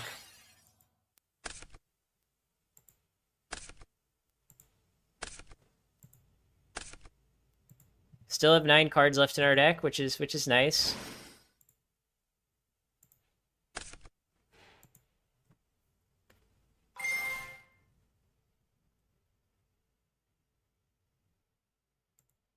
And I guess we'll just get back Trunade. That way, if like it's goats, we just force it out, or if it's book, we force it out.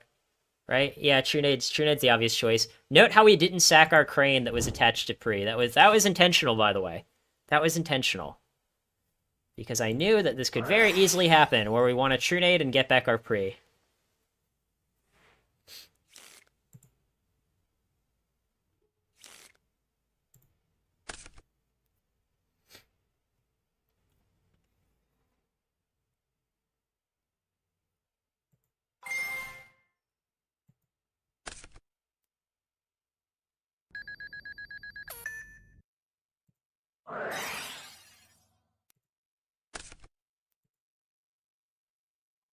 Oh, sorry, I thought we had BLS in there.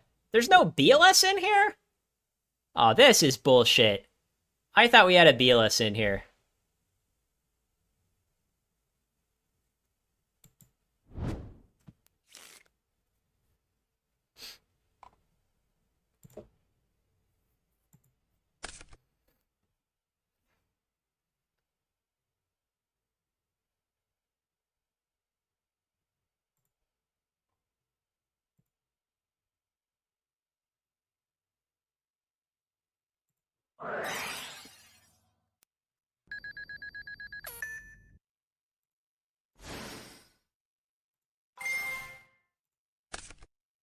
Well, we could still get a BLS anyway. Oh, we got BLS anyway. I'm a sack. I'm a sack. Sorry, guys.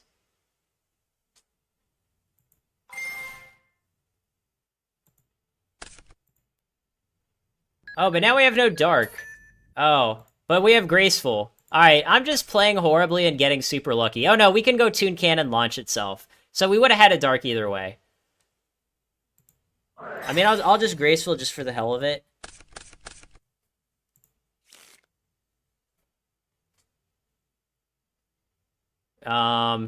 Sure, you know what? We'll just go discard jar, discard goats. And we'll just go, like, declare Toon Cannon, launch Sork.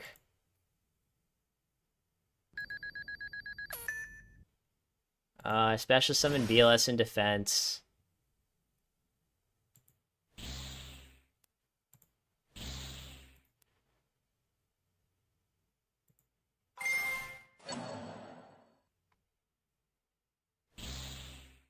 Yeah, it's Spy.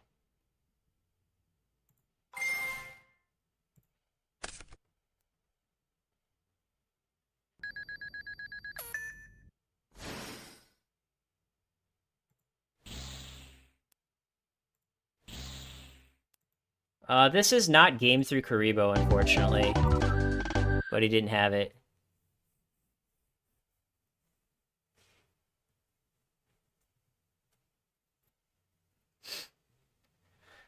He gets to go first in game 3, and that's kind of gross. I am not looking forward to the game 3 our opponent gets to go first game. To be fair, though, like, our opponent's deck is very fragile. Like, yes, if he opens, like, a Ceremonial Bell and a bunch of DD Designators, we probably lose. But if he, like, opens something that's not that, then we should be fine. Yeah, that's my opinion, at least. I could be dead wrong. I mean, we could just open shit and lose that way. I mean, Ceremonial Bell has 0 attack. Yeah, please don't, like, hit my Graceful.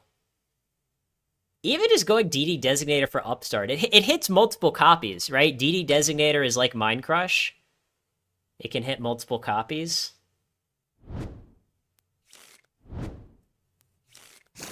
What would really be funny, I mean, this doesn't work, but what would really be funny is if my opponent was stream sniping me, and they just started activating DD Designators without the Ceremonial Bell to just get rid of my whole hand. I mean, he would have to sit here for 5 minutes, but, like...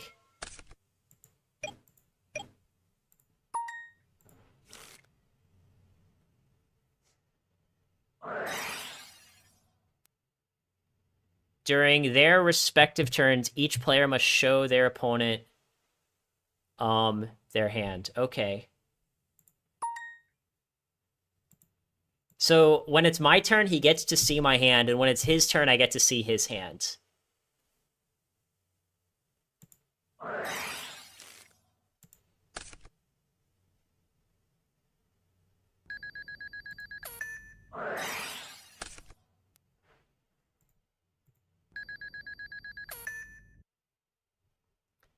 You know, it's actually kind of funny. But, like, him having respect play, like, low-key kind of counters reasoning. Because he just gets to know what levels he's supposed to call. It's a little, like, it's a little funny. When you think about it. I mean, I'm just gonna True Nade.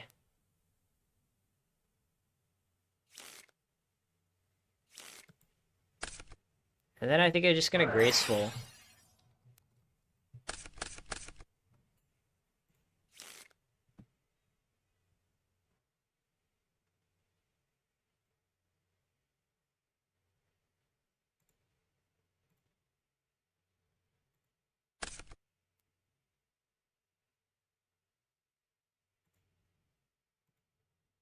I guess we'll just get rid of Jar Greed, right? We just want to go Reasoning, Gate, Reincarnation, and Defusion, probably. Yeah. I think we're just gonna go full ham.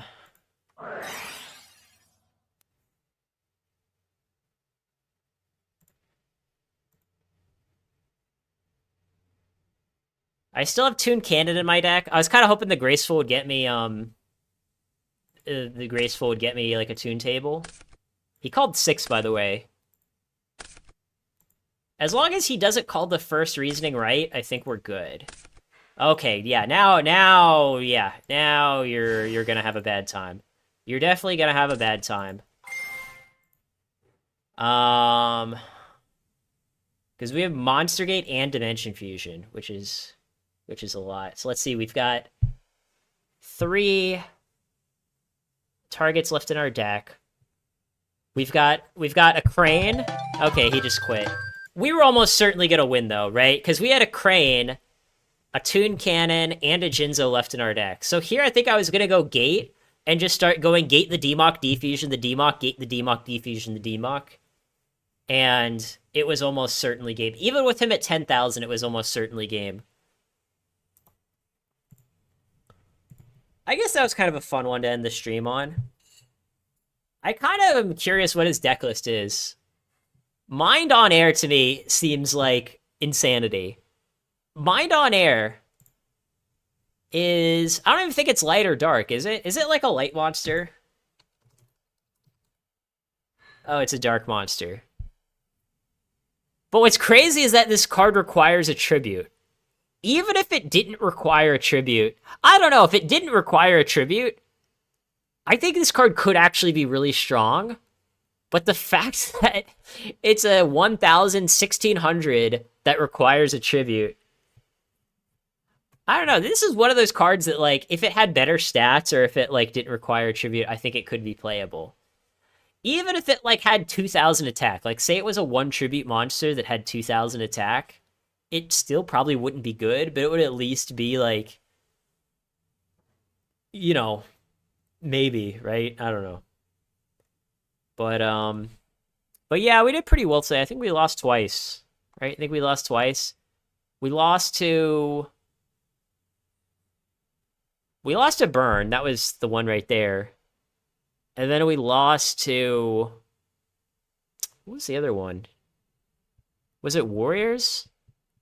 I feel like it might have been Warriors. What was our other loss? I don't know. If you guys have any questions for me before the stream wraps up, let me know. Otherwise... Oh, no. We lost to the Mirror. He just killed us in our first battle phase every game. Yeah, that was it. Yeah, I mean... Yeah, it's definitely kind of a tough matchup.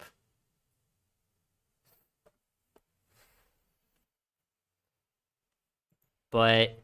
Oh, yeah, this would normally be the part where I'd say, hey, if you have any questions, let me know before I wrap up on the stream. But the problem is that since there's stream delay, I would have to wait 5 minutes to see your questions.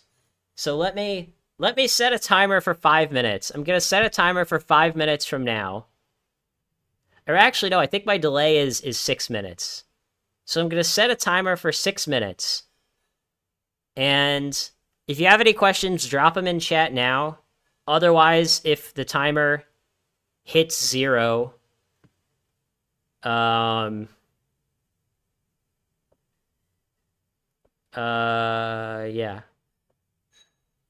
Okay, so I set a timer for 6 minutes.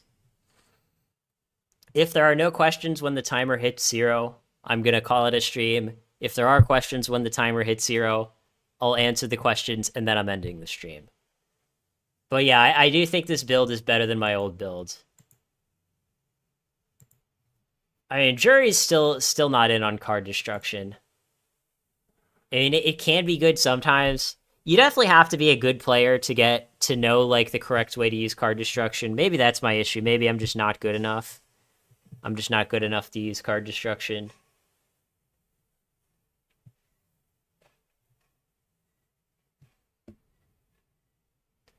But, yeah, that's the only card I haven't been liking too much is card destruction.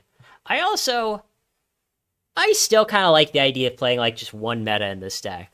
Like, one meta as, like, a spicy Demok target, or for, you know, the occasional time where I open, like, Goat's meta. So, I might just cut card destruction for meta. Or, I could cut card destruction for Reckless Greed.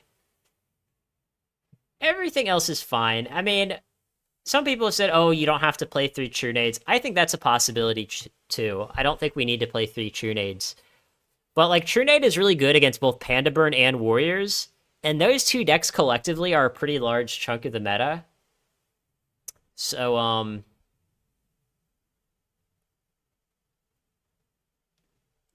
so yeah, I feel like we probably want the three True Nades main. Again, something like Chaos Turbo though, maybe we could like side a True Nade out for something. I don't know. Like if we threw a mind control on the side, maybe we could side out like a True Nade for a mind control. I wouldn't hate that.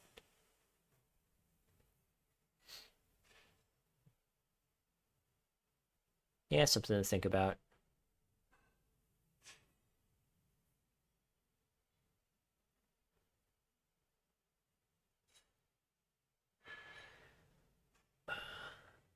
Yeah, everything else has been nice though. Like this build only plays three Chaos Monsters, but I think it works because we mill a lot more cards off Reasoning and Gate. So like, yeah, we're milling Chaos Monsters, but then it means like our monster incarnation is more likely to be live, and there's pretty decent amount of time you're able to reincarnation for something.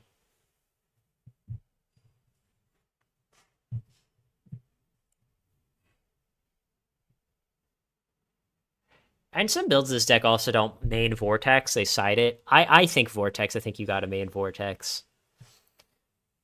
Because I know people probably say, like, oh, it's not good against, like, a Chaos deck or something. But even against them, it's been pretty good. Because what people will do often is in the early game, they'll, like, try to banish a light and dark as soon as possible so that if you defusion, they have blockers. And then, like, okay, we go defusion, they get a bunch of guys back, and then we just Vortex them all and attack for game. So Vortex has been good in almost every matchup. I don't really like it against Panda Burn that much, but like other than that, I think it's a good card.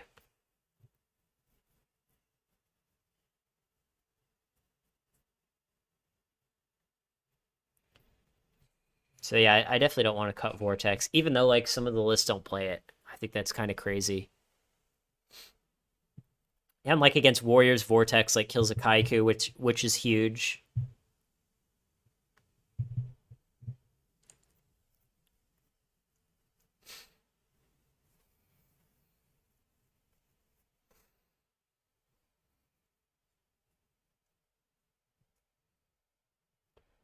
But yeah, what was our record today?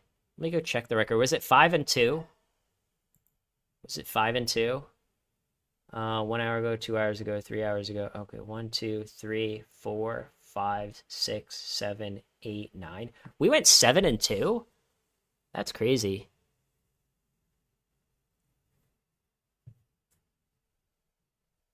Yeah, we went 7-2. Yeah, we'll take it.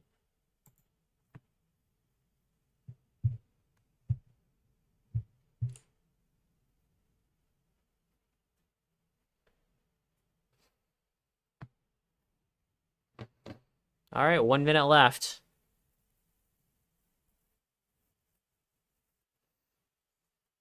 Yeah, I mean, Mind on Air, the chatter mentioned. Mind on Air, it's like,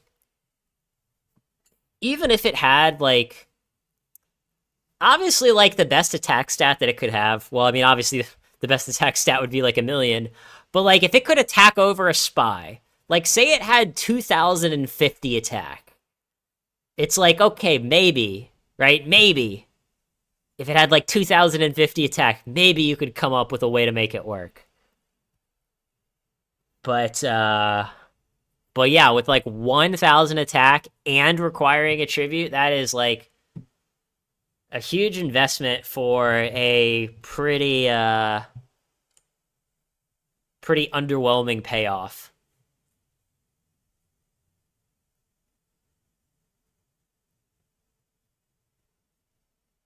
All right, well, I got 10 seconds left on the clock. If there's no more questions, we're gonna call it a day. I think my delay was 6 minutes. Well, let me check. How much is the delay? Yeah. 300 seconds is 5 minutes, plus 1 is 6. Okay, yeah. Looks like, looks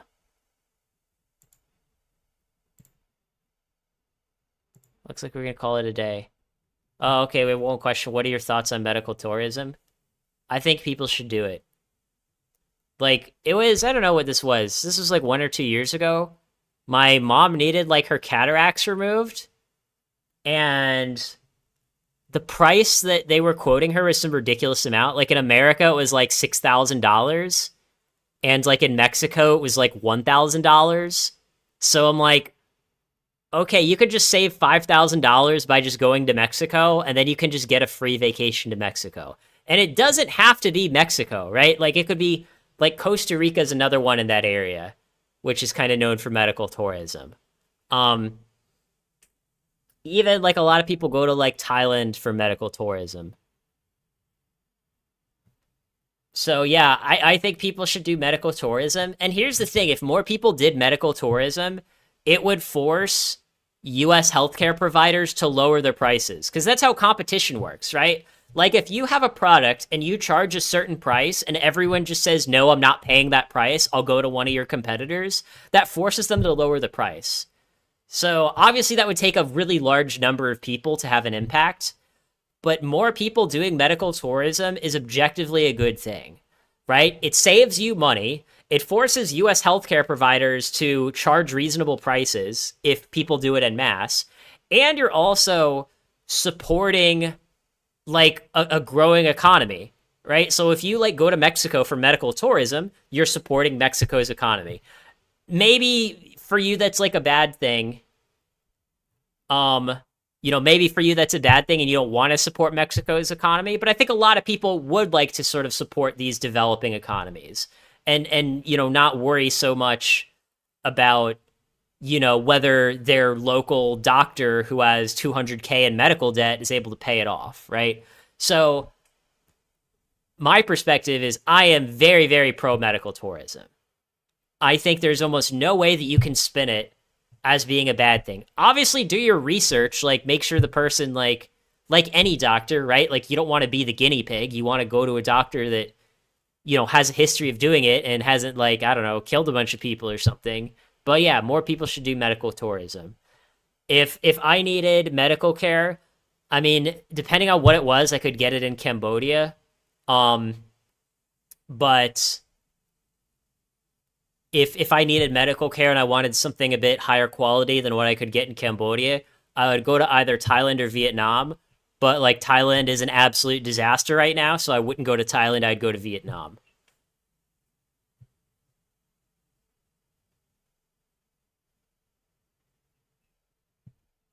Um, and then of course there's like also Singapore, but Singapore is expensive. So yeah, go tell America to eat a dick, go get your medical care somewhere else. So yeah,